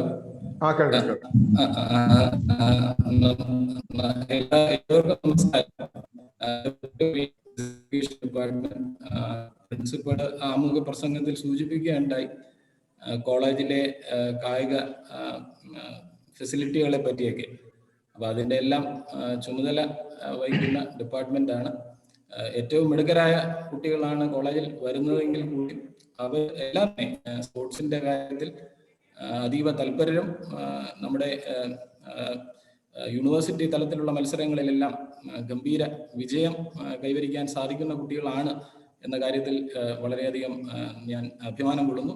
അതിനോടൊപ്പം തന്നെ sports മാത്രമല്ല, കുട്ടികളുടെ കായിക ക്ഷമത വർദ്ധിപ്പിക്കുക, അവരുടെ ആരോഗ്യ സംരക്ഷണത്തിന് വേണ്ടിയുള്ള കായിക ക്ഷമത കൂടി നമ്മൾ ശ്രദ്ധ ചെലുത്തുന്നുണ്ട്. അപ്പോൾ പരമാവധി ഡിപ്പാർട്ട്മെന്റിന്റെ സൗകര്യങ്ങളെ പ്രയോജനപ്പെടുത്താൻ നിങ്ങൾ കുട്ടികളോട് പറയുക. കാര്യം പലപ്പോഴും കായിക പ്രവർത്തികൾക്ക് ഉള്ളൊരു സൗകര്യം പല കോളേജുകളിൽ ലഭിക്കാറില്ല. സൗകര്യങ്ങളുടെ കാര്യത്തിൽ ഈ നമ്മുടെ കോളേജ് എന്ന് പറയുന്നത് കേരളത്തിലെ തന്നെ ഏറ്റവും മുൻപന്തിയിൽ നിൽക്കുന്ന കോളേജാണ്. അതിന്റെ പരമാവധി സൗകര്യങ്ങൾ പ്രയോജനപ്പെടുത്തുക എന്ന് മാത്രം പറഞ്ഞുകൊണ്ട് നിർത്തുന്നു. നന്ദി. Thank you, sir. Our Joint Secretary, Mrs. Beena Suresh, always raises student issues, remedial actions, and always forwards suggestions to implement various PTA activities. Being the mother of a final year student in CET, she resonates efficiently with both students and their parents. I invite Beena ma'am for a formal vote of thanks. Beena ma'am, ഒരു minute wait ചെയ്യുമോ? ഞാനൊരു കാര്യം പറഞ്ഞോട്ടെ. Madam mechanical department. Madam ഞാനൊരു കാര്യം പറഞ്ഞോട്ടെ. അതായത് ഇവിടെ എല്ലാവരും നമ്മുടെ ചാറ്റ് ബോക്സിൽ സ്പോട്ട് അഡ്മിഷനെ കുറിച്ച് ചോദിക്കുന്നുണ്ട്. അപ്പോൾ അത് ഞാനൊന്ന് ക്ലിയർ ചെയ്തിട്ട്, നമ്മുടെ ഇപ്പോൾ ഗവൺമെന്റിന്റെ ഡയറക്ഷനാണ്, അതായത് അതോടൊപ്പം തന്നെ AICTയുടെ ഡയറക്ഷനാണ് 5-ാം തീയതിക്കുള്ളിൽ എല്ലാ അഡ്മിഷൻ പ്രോസസ്സും കംപ്ലീറ്റ് ചെയ്യണം. അപ്പൊ അതുകൊണ്ട് നമ്മുടെ കോളേജിൽ മാത്രമല്ല, എല്ലാ എഞ്ചിനീയറിംഗ് കോളേജ് കേരളത്തിലെ വേക്കൻസി ഉള്ള എല്ലാ എഞ്ചിനീയറിംഗ് കോളേജുകളിലും 4ഉം 5ഉമായിട്ട് സ്പോട്ട് അഡ്മിഷൻ നടക്കുകയാണ്. അപ്പോൾ ഏറ്റവും ആദ്യം സ്പോട്ട് അഡ്മിഷൻ നടത്തേണ്ടത് നമ്മളാണ് ആക്ച്വലി, കാരണം ഏറ്റവും റാങ്കുള്ള കുട്ടികൾ ഇങ്ങോട്ടായിരിക്കും വരുന്നത്. അപ്പോൾ അതുകൊണ്ട് 4-ാം തീയതി, അതായത് നാളെ രാവിലെ ഉള്ള സ്പോട്ട് അഡ്മിഷന്റെ യാതൊരു മാറ്റവും ഇല്ല. ഇത് ഗവൺമെന്റ് ഡയറക്ഷൻ അനുസരിച്ച് തന്നെയാണ് 5-ാം തീയതിക്കുള്ള അഡ്മിഷൻ പ്രോസസ്സ് കംപ്ലീറ്റ് ചെയ്യേണ്ടത്. കൊണ്ട് നാളെ അഡ്മിഷൻ കിട്ടുന്ന കുട്ടികൾ മറ്റന്നാൾ തന്നെ നാളെ സെലക്ഷൻ കിട്ടുന്ന കുട്ടികൾ മറ്റന്നാൾ തന്നെ അഡ്മിഷൻ എടുക്കേണ്ടത് നിർബന്ധമാണ്. ഒരു കാര്യം പറഞ്ഞോട്ടെ. ഏഷ്യാനെറ്റിൽ ഇങ്ങനെ ഒരു സ്ക്രോള് കണ്ടതായിട്ട് കേട്ടു, ഞാൻ കണ്ടില്ല. എന്താണ് സ്പോട്ട് മാറ്റി എന്നുള്ളത്? പക്ഷേ ഇത് ആര് കൊടുത്താണ് ന്യൂസ് എന്നൊന്നും എനിക്കറിയില്ല. പക്ഷെ എനിക്ക് എല്ലാ പേരൻസിനോടും പറയാനുള്ളത്, അങ്ങനെ എന്തെങ്കിലും മാറ്റം ഉണ്ടെങ്കിൽ നമ്മളിത് ഈ മീറ്റിംഗ് കഴിഞ്ഞ ഉടനെ നമ്മുടെ വെബ്സൈറ്റിൽ ഇടും, മാറ്റിയിട്ടുണ്ടെങ്കിൽ. അതുകൊണ്ട് നിങ്ങൾ ഏഷ്യാനെറ്റിൽ സ്ക്രോള് കണ്ടതുകൊണ്ട് മാത്രം ഇല്ലെന്നോ ഉണ്ടെന്നോ നമുക്ക് അറിഞ്ഞുകൂടാ. നമ്മളത് കണ്ടതായിട്ട് ഒരാൾ വിളിച്ചു മെസ്സേജ് അയച്ചതാണ്. അത് നമ്മുടെ ടെക്നിക്കൽ എഡ്യൂക്കേഷൻ ഡയറക്ടർ കൊടുത്തതാണോ എന്ന് നമുക്ക് അറിഞ്ഞുകൂടാ. അത് അറിഞ്ഞാലേ നമുക്ക് ഒഫീഷ്യലായിട്ട് കൺഫേം ചെയ്യാൻ പറ്റൂ. അപ്പൊ നമ്മളുടെ അത് സൈറ്റിൽ ഉണ്ടാവും. നമ്മുടെ സൈറ്റിൽ നമ്മൾ ഇത് കഴിഞ്ഞ ഉടനെ അപ്ഡേറ്റ് ചെയ്യും. എന്തെങ്കിലും ചേഞ്ച് ഉണ്ടെങ്കിൽ സൈറ്റിൽ അപ്ഡേറ്റ് ചെയ്യുന്നതായിരിക്കും. അതെ. സാറേ, സ്ക്രോള് കണ്ടത് പോളിടെക്നിക്കിന്റെ ആണ് കേട്ടോ, എഞ്ചിനീയറിംഗ് കോളേജിന്റെ അല്ല. അപ്പൊ അതാണ് അതുകൊണ്ടാണ്. അപ്പൊ നമുക്കുള്ള ഇൻഫർമേഷൻ അനുസരിച്ച് ഇപ്പൊ സ്പോട്ട് ഉണ്ടാവും. നമ്മൾക്ക് ഒരു പരിമിതിയുണ്ട്, അത് എല്ലാ പേരൻസും മനസ്സിലാക്കണം. അതായത് AICTയുടെ ഒരു റെസ്ട്രിക്ഷൻ ഉണ്ട്. ഈ 5-ാം തീയതിക്കുള്ളിൽ അഡ്മിഷൻ നടപടികൾ പൂർത്തിയാക്കണമെന്ന്. അതുകൊണ്ടാണ് ഞങ്ങൾ ഇത്ര ധൃതി പിടിച്ച്, അല്ലാതെ നമ്മൾ ആരെയും ബുദ്ധിമുട്ടിക്കണമെന്ന് വിചാരിച്ചിട്ടല്ല. അപ്പൊ 4-ാം തീയതി എങ്കിലും അലോട്ട്മെന്റ് നടത്തിയാലേ മാക്സിമം സീറ്റ്സ് നമുക്ക് നാളെ വൈകുന്നതിനുള്ളിൽ ഫില്ല് ചെയ്യാൻ പറ്റുള്ളൂ. അപ്പൊ അങ്ങനെ AICTയുടെ ഒരു നിയന്ത്രണം ഉള്ളത് കൊണ്ടാണ് ഞങ്ങൾ ഇത് നടത്തുന്നത് 4-ാം തീയതി തന്നെ. അത് അവർ നീട്ടിയാൽ നമുക്ക് നീട്ടാമായിരുന്നു, പക്ഷെ അവർ ഇതുവരെ നീട്ടിയതായിട്ട് നമ്മളെ അറിയിച്ചിട്ടില്ല. അതാണ് അതിന്റെ കാരണം. അപ്പൊ അതുമായിട്ട് ബന്ധപ്പെട്ട് ഒരു കാര്യം കൂടി ഞാൻ പറഞ്ഞു കൊടുത്തത്. ഇപ്പോൾ നമ്മൾ പലർക്കും നമുക്ക് നമ്മുടെ ഇവിടെ വരുന്ന കുട്ടികളിൽ പലർക്കും ഇപ്പൊ നമുക്ക് ഇവിടെ 770 കുട്ടികളാണ് നമ്മൾ അഡ്മിറ്റ് ചെയ്യുന്നത്. പക്ഷേ ഇപ്പൊ പല കുട്ടികളും ഭൂരിഭാഗം കുട്ടികൾക്കും അവര് ഫസ്റ്റ് ചോയ്സ് ആയിട്ട് ചോദിച്ച ബ്രാഞ്ച് കിട്ടിക്കാണുന്നത്. അത് എല്ലാ വർഷവും നടക്കുന്നത് അങ്ങനെ തന്നെയാണ്. അപ്പൊ അതുകൊണ്ട് എനിക്ക് പ്രത്യേകമായിട്ട് പറയാനുള്ള ഒരു പോയിന്റ് എന്ന് വെച്ചാൽ കുട്ടികൾക്ക് അവർ ഇഷ്ടപ്പെട്ട ബ്രാഞ്ച് അല്ലെങ്കിൽ അവർ ഒന്നാമത്തെ ചോയ്സ് ആയിട്ട് കിട്ടിയ ബ്രാഞ്ച് ലഭിച്ചില്ല എന്ന് വെച്ച് പാനിക്കാനുള്ള യാതൊരു കാര്യമില്ല. കാരണം തിരുവനന്തപുരം എഞ്ചിനീയറിംഗ് കോളേജിൽ ഇവിടെ വന്നു കഴിഞ്ഞാൽ എല്ലാവരും ഒരുപോലെ തന്നെ കമ്പ്യൂട്ടർ സയൻസ് പഠിക്കുന്നവരും മെക്കാനിക്കലും സിവിലും ഇലക്ട്രിക്കലും ഇൻഡസ്ട്രിയലും ഇപ്പൊ വളരെ നമുക്ക് ഇപ്പൊ ഏറ്റവും ചോയ്സിൽ ലാസ്റ്റ് പോകുന്നതാണ് നമ്മൾ ഇൻഡസ്ട്രിയൽ എഞ്ചിനീയറിംഗ്. ഇപ്പൊ ഇൻഡസ്ട്രിയൽ എഞ്ചിനീയറിംഗ് ഒരു മോശം ബ്രാഞ്ചാണെന്ന് ഒരിക്കലും ഞാൻ പറയില്ല. കാരണം ഏറ്റവും നല്ല പ്ലേസ്മെന്റ് ആണ് മെക്കാനിക്കലിനും കിട്ടുന്ന അതേപോലെ തന്നെ പ്ലേസ്മെന്റ് ആണ്, അല്ലെങ്കിൽ ചിലപ്പോൾ അതിനേക്കാൾ നല്ല പ്ലേസ്മെന്റ് തന്നെയാണ് ഇൻഡസ്ട്രിയൽ എന്ന ബ്രാഞ്ചിന് കിട്ടുന്നത്. അപ്പൊ അവർക്ക് കിട്ടുന്ന ഹയർ എഡ്യൂക്കേഷൻ ഓപ്പർച്യൂണിറ്റീസ് അതെല്ലാം സിമിലർ തന്നെയാണ്. അതുകൊണ്ട് തിരുവനന്തപുരം എഞ്ചിനീയറിംഗ് കോളേജിൽ ആയിക്കഴിഞ്ഞാൽ എല്ലാവരും ഒരുപോലെ തന്നെയാണ്. അപ്ലൈഡ് ഇലക്ട്രോണിക്സിന്റെ കാര്യം ഞാൻ പറയാം. അപ്ലൈഡ് ഇലക്ട്രോണിക്സ് ഇപ്പോൾ പലർക്കും പല ലാസ്റ്റ് ചോയ്സ് ആണ്. പക്ഷേ പല വർഷം ഇപ്പം ഞാൻ ബിടെക് പഠിക്കുന്ന സമയത്ത് അപ്ലൈഡ് ഇലക്ട്രോണിക്സ് എൻ്റെ ഒന്നാമത്തെ ചോയ്സ് ആയി അന്ന് കാരണം അത്രയും വലിയ ഡിമാൻഡുകൾ. പക്ഷേ തിരുവനന്തപുരം എഞ്ചിനീയറിംഗ് കോളേജിൽ അപ്ലൈഡ് ഇലക്ട്രോണിക്സും ഇലക്ട്രോണിക്സ് ആൻഡ് കമ്മ്യൂണിക്കേഷൻ തമ്മിൽ യാതൊരു വ്യത്യാസമില്ല. ചില വർഷങ്ങളിൽ അപ്ലൈഡ് ഇലക്ട്രോണിക്സിനാണ് ഇലക്ട്രോണിക്സ് ആൻഡ് കമ്മ്യൂണിക്കേഷനേക്കാൾ കൂടുതൽ പ്ലേസ്മെന്റ് കിട്ടുന്നത്. പിന്നെ അതുപോലെ ഹയർ എഡ്യൂക്കേഷൻ ഓപ്പർച്യൂണിറ്റി എടുത്താലും അവർക്ക് ഈക്വൽ ഓപ്പർച്യൂണിറ്റി തന്നെ. ഇലക്ട്രോണിക്സും കമ്മ്യൂണിക്കേഷനും അപ്ലൈഡ് ഇലക്ട്രോണിക്സും ഈക്വൽ ഓപ്പർച്യൂണിറ്റി തന്നെ. അതുകൊണ്ട് ഇത് ഒരു മോശം ബ്രാഞ്ചാണ് അല്ലെങ്കിൽ ഇൻഡസ്ട്രിയൽ മോശം ബ്രാഞ്ചാണ്, അപ്ലൈഡ് ഇലക്ട്രോണിക്സ് മോശം ബ്രാഞ്ചാണ് എന്ന ഒരു തോന്നലും വേണ്ട. അത് ഇവിടെ കുട്ടികൾ വന്നു കഴിഞ്ഞാൽ ഒരാഴ്ച കൊണ്ട് തന്നെ മാറിക്കൊള്ളും. ഇവിടെ വന്നു കഴിഞ്ഞാൽ എല്ലാവരും ഒരുപോലെയാണ്. പിന്നെ നമുക്ക് ഏറ്റവും ഇമ്പോർട്ടൻ്റ് ആയിട്ടുള്ളത് നമുക്ക് നമ്മുടെ പുസ്തക പുഴുക്കളാകേണ്ടവരല്ല നമ്മുടെ കുട്ടികൾ. നമ്മൾ പഠിക്കണം, മാർക്ക് വാങ്ങിക്കണം. അതോടൊപ്പം തന്നെ നമ്മുടെ കഴിവുകൾ, നമ്മുടെ സ്കില്ലുകൾ, നമ്മുടെ കമ്മ്യൂണിക്കേഷനുള്ള എബിലിറ്റി, അപ്പൊ അതൊക്കെ വികസിപ്പിക്കാനുള്ള നടപടികൾ കുട്ടികളുടെ ഭാഗത്ത് തന്നെ ഉണ്ടാകുന്നുണ്ട്. കുട്ടികളുടെ ക്ലബ്ബുകളിൽ വളരെയധികം ക്ലബ്ബുകൾ ഇവിടെ ഉണ്ട്, അതെല്ലാം വളരെ ആക്റ്റീവ്. അപ്പൊ അതുകൊണ്ട് രക്ഷകർത്താക്കളാണെങ്കിലും നിങ്ങൾ കമ്പ്യൂട്ടർ സയൻസ് കിട്ടിയില്ല, അല്ലെങ്കിൽ എനിക്ക് ഇലക്ട്രോണിക്സ് കിട്ടിയില്ല, മെക്കാനിക്കൽ കിട്ടിയില്ല എന്ന് വെച്ച് വിഷമിക്കാൻ യാതൊരു ഒരാവശ്യവുമില്ല. അത് കുട്ടികൾക്ക് ആർക്കെങ്കിലും എന്തെങ്കിലും വിഷമം ഉണ്ടെങ്കിൽ അവർ ഇവിടെ വന്നു കഴിയുമ്പോൾ അത് മാറിക്കുന്നു. തിരുവനന്തപുരം എഞ്ചിനീയറിംഗ് കോളേജ് അഡ്മിഷൻ കിട്ടുക എന്നുള്ളതാണ് ഏറ്റവും വലിയ കാര്യം. നിങ്ങൾക്ക് എല്ലാവർക്കും അത് സാധിച്ചെടുക്കാൻ കഴിയും. അത് വലിയ കാര്യമില്ല. അപ്പൊ അതുകൊണ്ട് കുട്ടികൾ അങ്ങനെ ആർക്കെങ്കിലും വിഷമമുള്ള കുട്ടികളുണ്ടെങ്കിൽ അവരെ പറഞ്ഞ് മനസ്സിലാക്കേണ്ടത് രക്ഷകർത്താക്കളുടെ ഉത്തരവാദിത്തം കൂടിയാണ്. അപ്പൊ അവരെ അങ്ങനെ കമ്പ്യൂട്ടർ സയൻസ് കിട്ടിയില്ല എന്ന് പറഞ്ഞ് അവരിങ്ങനെ പറയിക്കേണ്ട യാതൊരു കാര്യം. Beena madam please.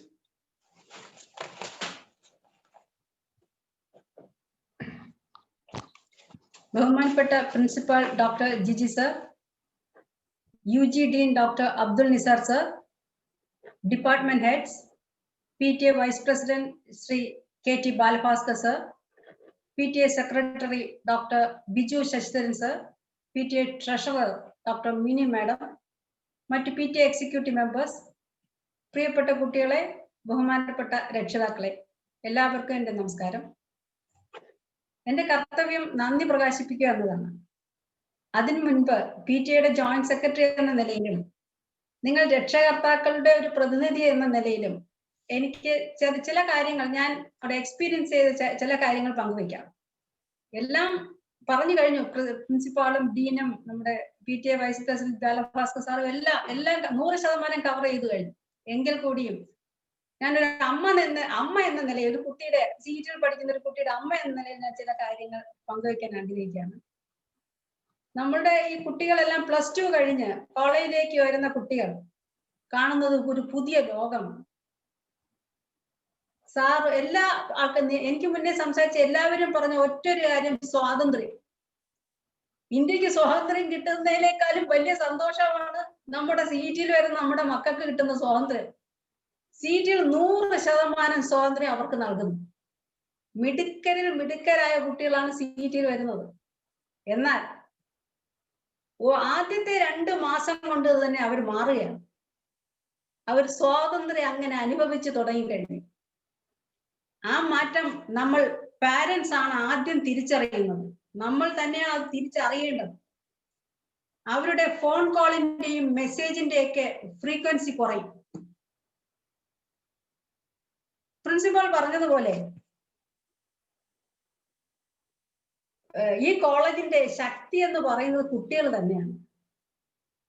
അതുപോലെ നമ്മൾ പാരന്റ്സിന്റെ കൂട്ടായ്മയാണ് കുട്ടികളുടെ സുരക്ഷിതത്വം, അവരുടെ ഭാവി. കുട്ടികൾക്ക് അഡ്മിഷൻ എടുത്തു കഴിഞ്ഞാൽ പാരന്റ്സ് കോളേജ് സന്ദർശിക്കുന്നത് അവരുടെ കോൺവൊക്കേഷൻ സെറമണിക്കെന്നാണ് ഞാൻ മനസ്സിലാക്കിയിട്ടുള്ളത്. ഒരു പാരന്റ്സും അവിടെ വരണം എന്ന് ആഗ്രഹിക്കുന്ന പോലുമില്ല. അതല്ല, ഇവിടെ എല്ലാ രീതിയിലുള്ള പാരന്റ്സിനും കുട്ടികൾക്കും ടീച്ചേഴ്സിനും എല്ലാം കണക്ട് ആകുന്ന പല കാര്യങ്ങളും അവിടെ കോളേജ് ചെയ്തിട്ടുണ്ട്.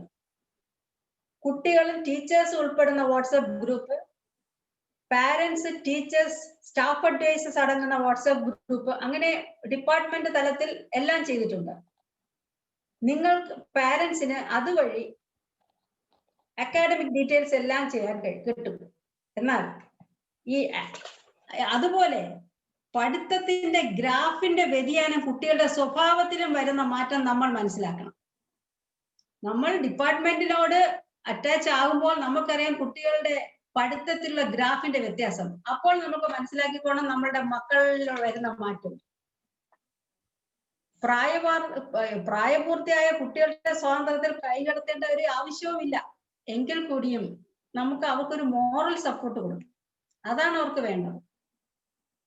ഈ കൊറോണ കാലം കഴിഞ്ഞാൽ കുട്ടികൾക്ക് CET-യിലേക്ക് വരാം. അവർ വന്നു തുടങ്ങിയാൽ നമ്മൾ പാരന്റ്സും ഇടയ്ക്കിടയ്ക്ക് കോളേജിൽ വരണം. അതാണ് എനിക്ക് പറയാൻ, ഞാനൊരു അമ്മ എന്ന നിലയിൽ എനിക്ക് പറയാനുള്ള ഒരൊറ്റ ആവശ്യമുള്ളൂ, കോളേജിലേക്ക് നിങ്ങൾ വരിക.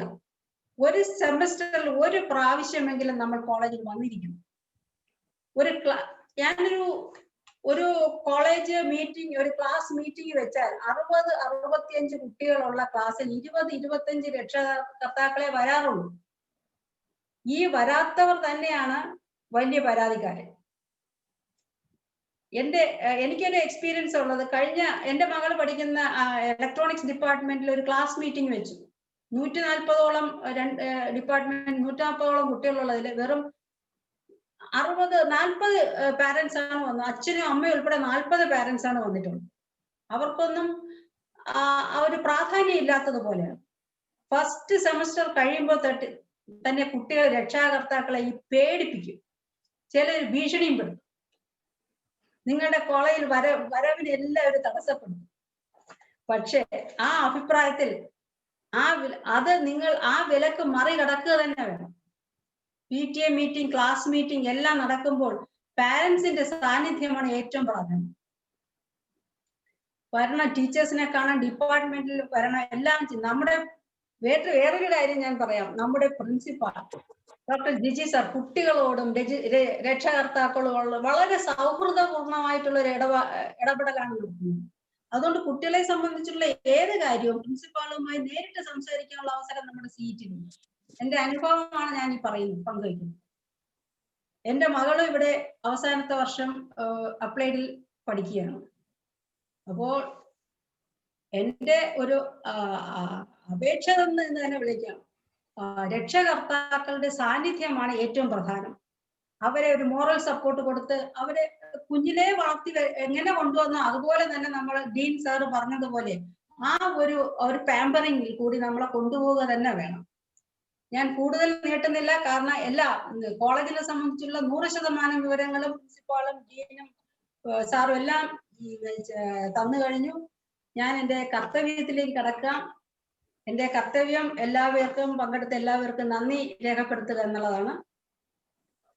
ആദ്യമായി നന്ദി രേഖപ്പെടുത്തേണ്ട CET പ്രിൻസിപ്പാൾ ഡോക്ടർ ജിജി സാറിനാണ്. അദ്ദേഹം കോളേജിനെ പറ്റിയുള്ള പൂർണ്ണ വിവരവും തന്നു കഴിഞ്ഞു. അദ്ദേഹത്തിന്റെ ദീർഘവീക്ഷണത്തിന്റെയും നേതൃപാഠത്തിന്റെയും സാക്ഷ്യമാണ് നമ്മുടെ CET ഇന്ന് കാണുന്നത്. ഈ പ്രോഗ്രാം ഇത്ര നല്ല രീതിയിൽ അറ്റൻഡ് ചെയ്തതിനും PTA-ക്കും കുട്ടികൾക്കും വേണ്ടി ഇത്രയും ആത്മാർത്ഥമായി എല്ലാ കാര്യങ്ങളും പറഞ്ഞു തന്ന സാറിനെ PTA-യുടെ പേരിലും എന്റെ പേരിലും നന്ദി രേഖപ്പെടുത്തുന്നു. അടുത്തതായി PTA-യുടെ ഡീനാണ്, UG dean doctor Abdul Nisar sir. Academic കാര്യങ്ങൾ വളരെ ആത്മാർത്ഥമായി ചെയ്യുന്ന ഒരു വ്യക്തിയെ ഒരു പേടിയുണ്ടായിരുന്നു. പക്ഷെ ഞാൻ ഒരു പ്രാവശ്യമേ അദ്ദേഹത്തിനോട് സംസാരിച്ചുള്ളൂ. വളരെ വളരെ സൗഹൃദപൂർണമായ, നമുക്ക് എല്ലാ സംശയങ്ങളും നിവാരണം തരുന്ന ഒരു വ്യക്തിയാണെന്നാണ് എനിക്ക് കാണാൻ കഴിഞ്ഞത്. എന്ത് പ്രശ്നം ഉണ്ടായാലും കുട്ടികളെ അറിയിക്കുകയും അവരുമായി നല്ലൊരു ബന്ധം പുലർത്തുകയും ചെയ്യുന്ന അദ്ദേഹത്തിന് ആണ് എനിക്ക് നന്ദി അറിയിക്കാനുള്ളത്. എന്റെ പേരിലും PTA-യുടെ പേരിലും ഞാൻ നന്ദി അറിയിക്കുന്നു. അടുത്തത് PTA vice president Shri Balabhaskar sir.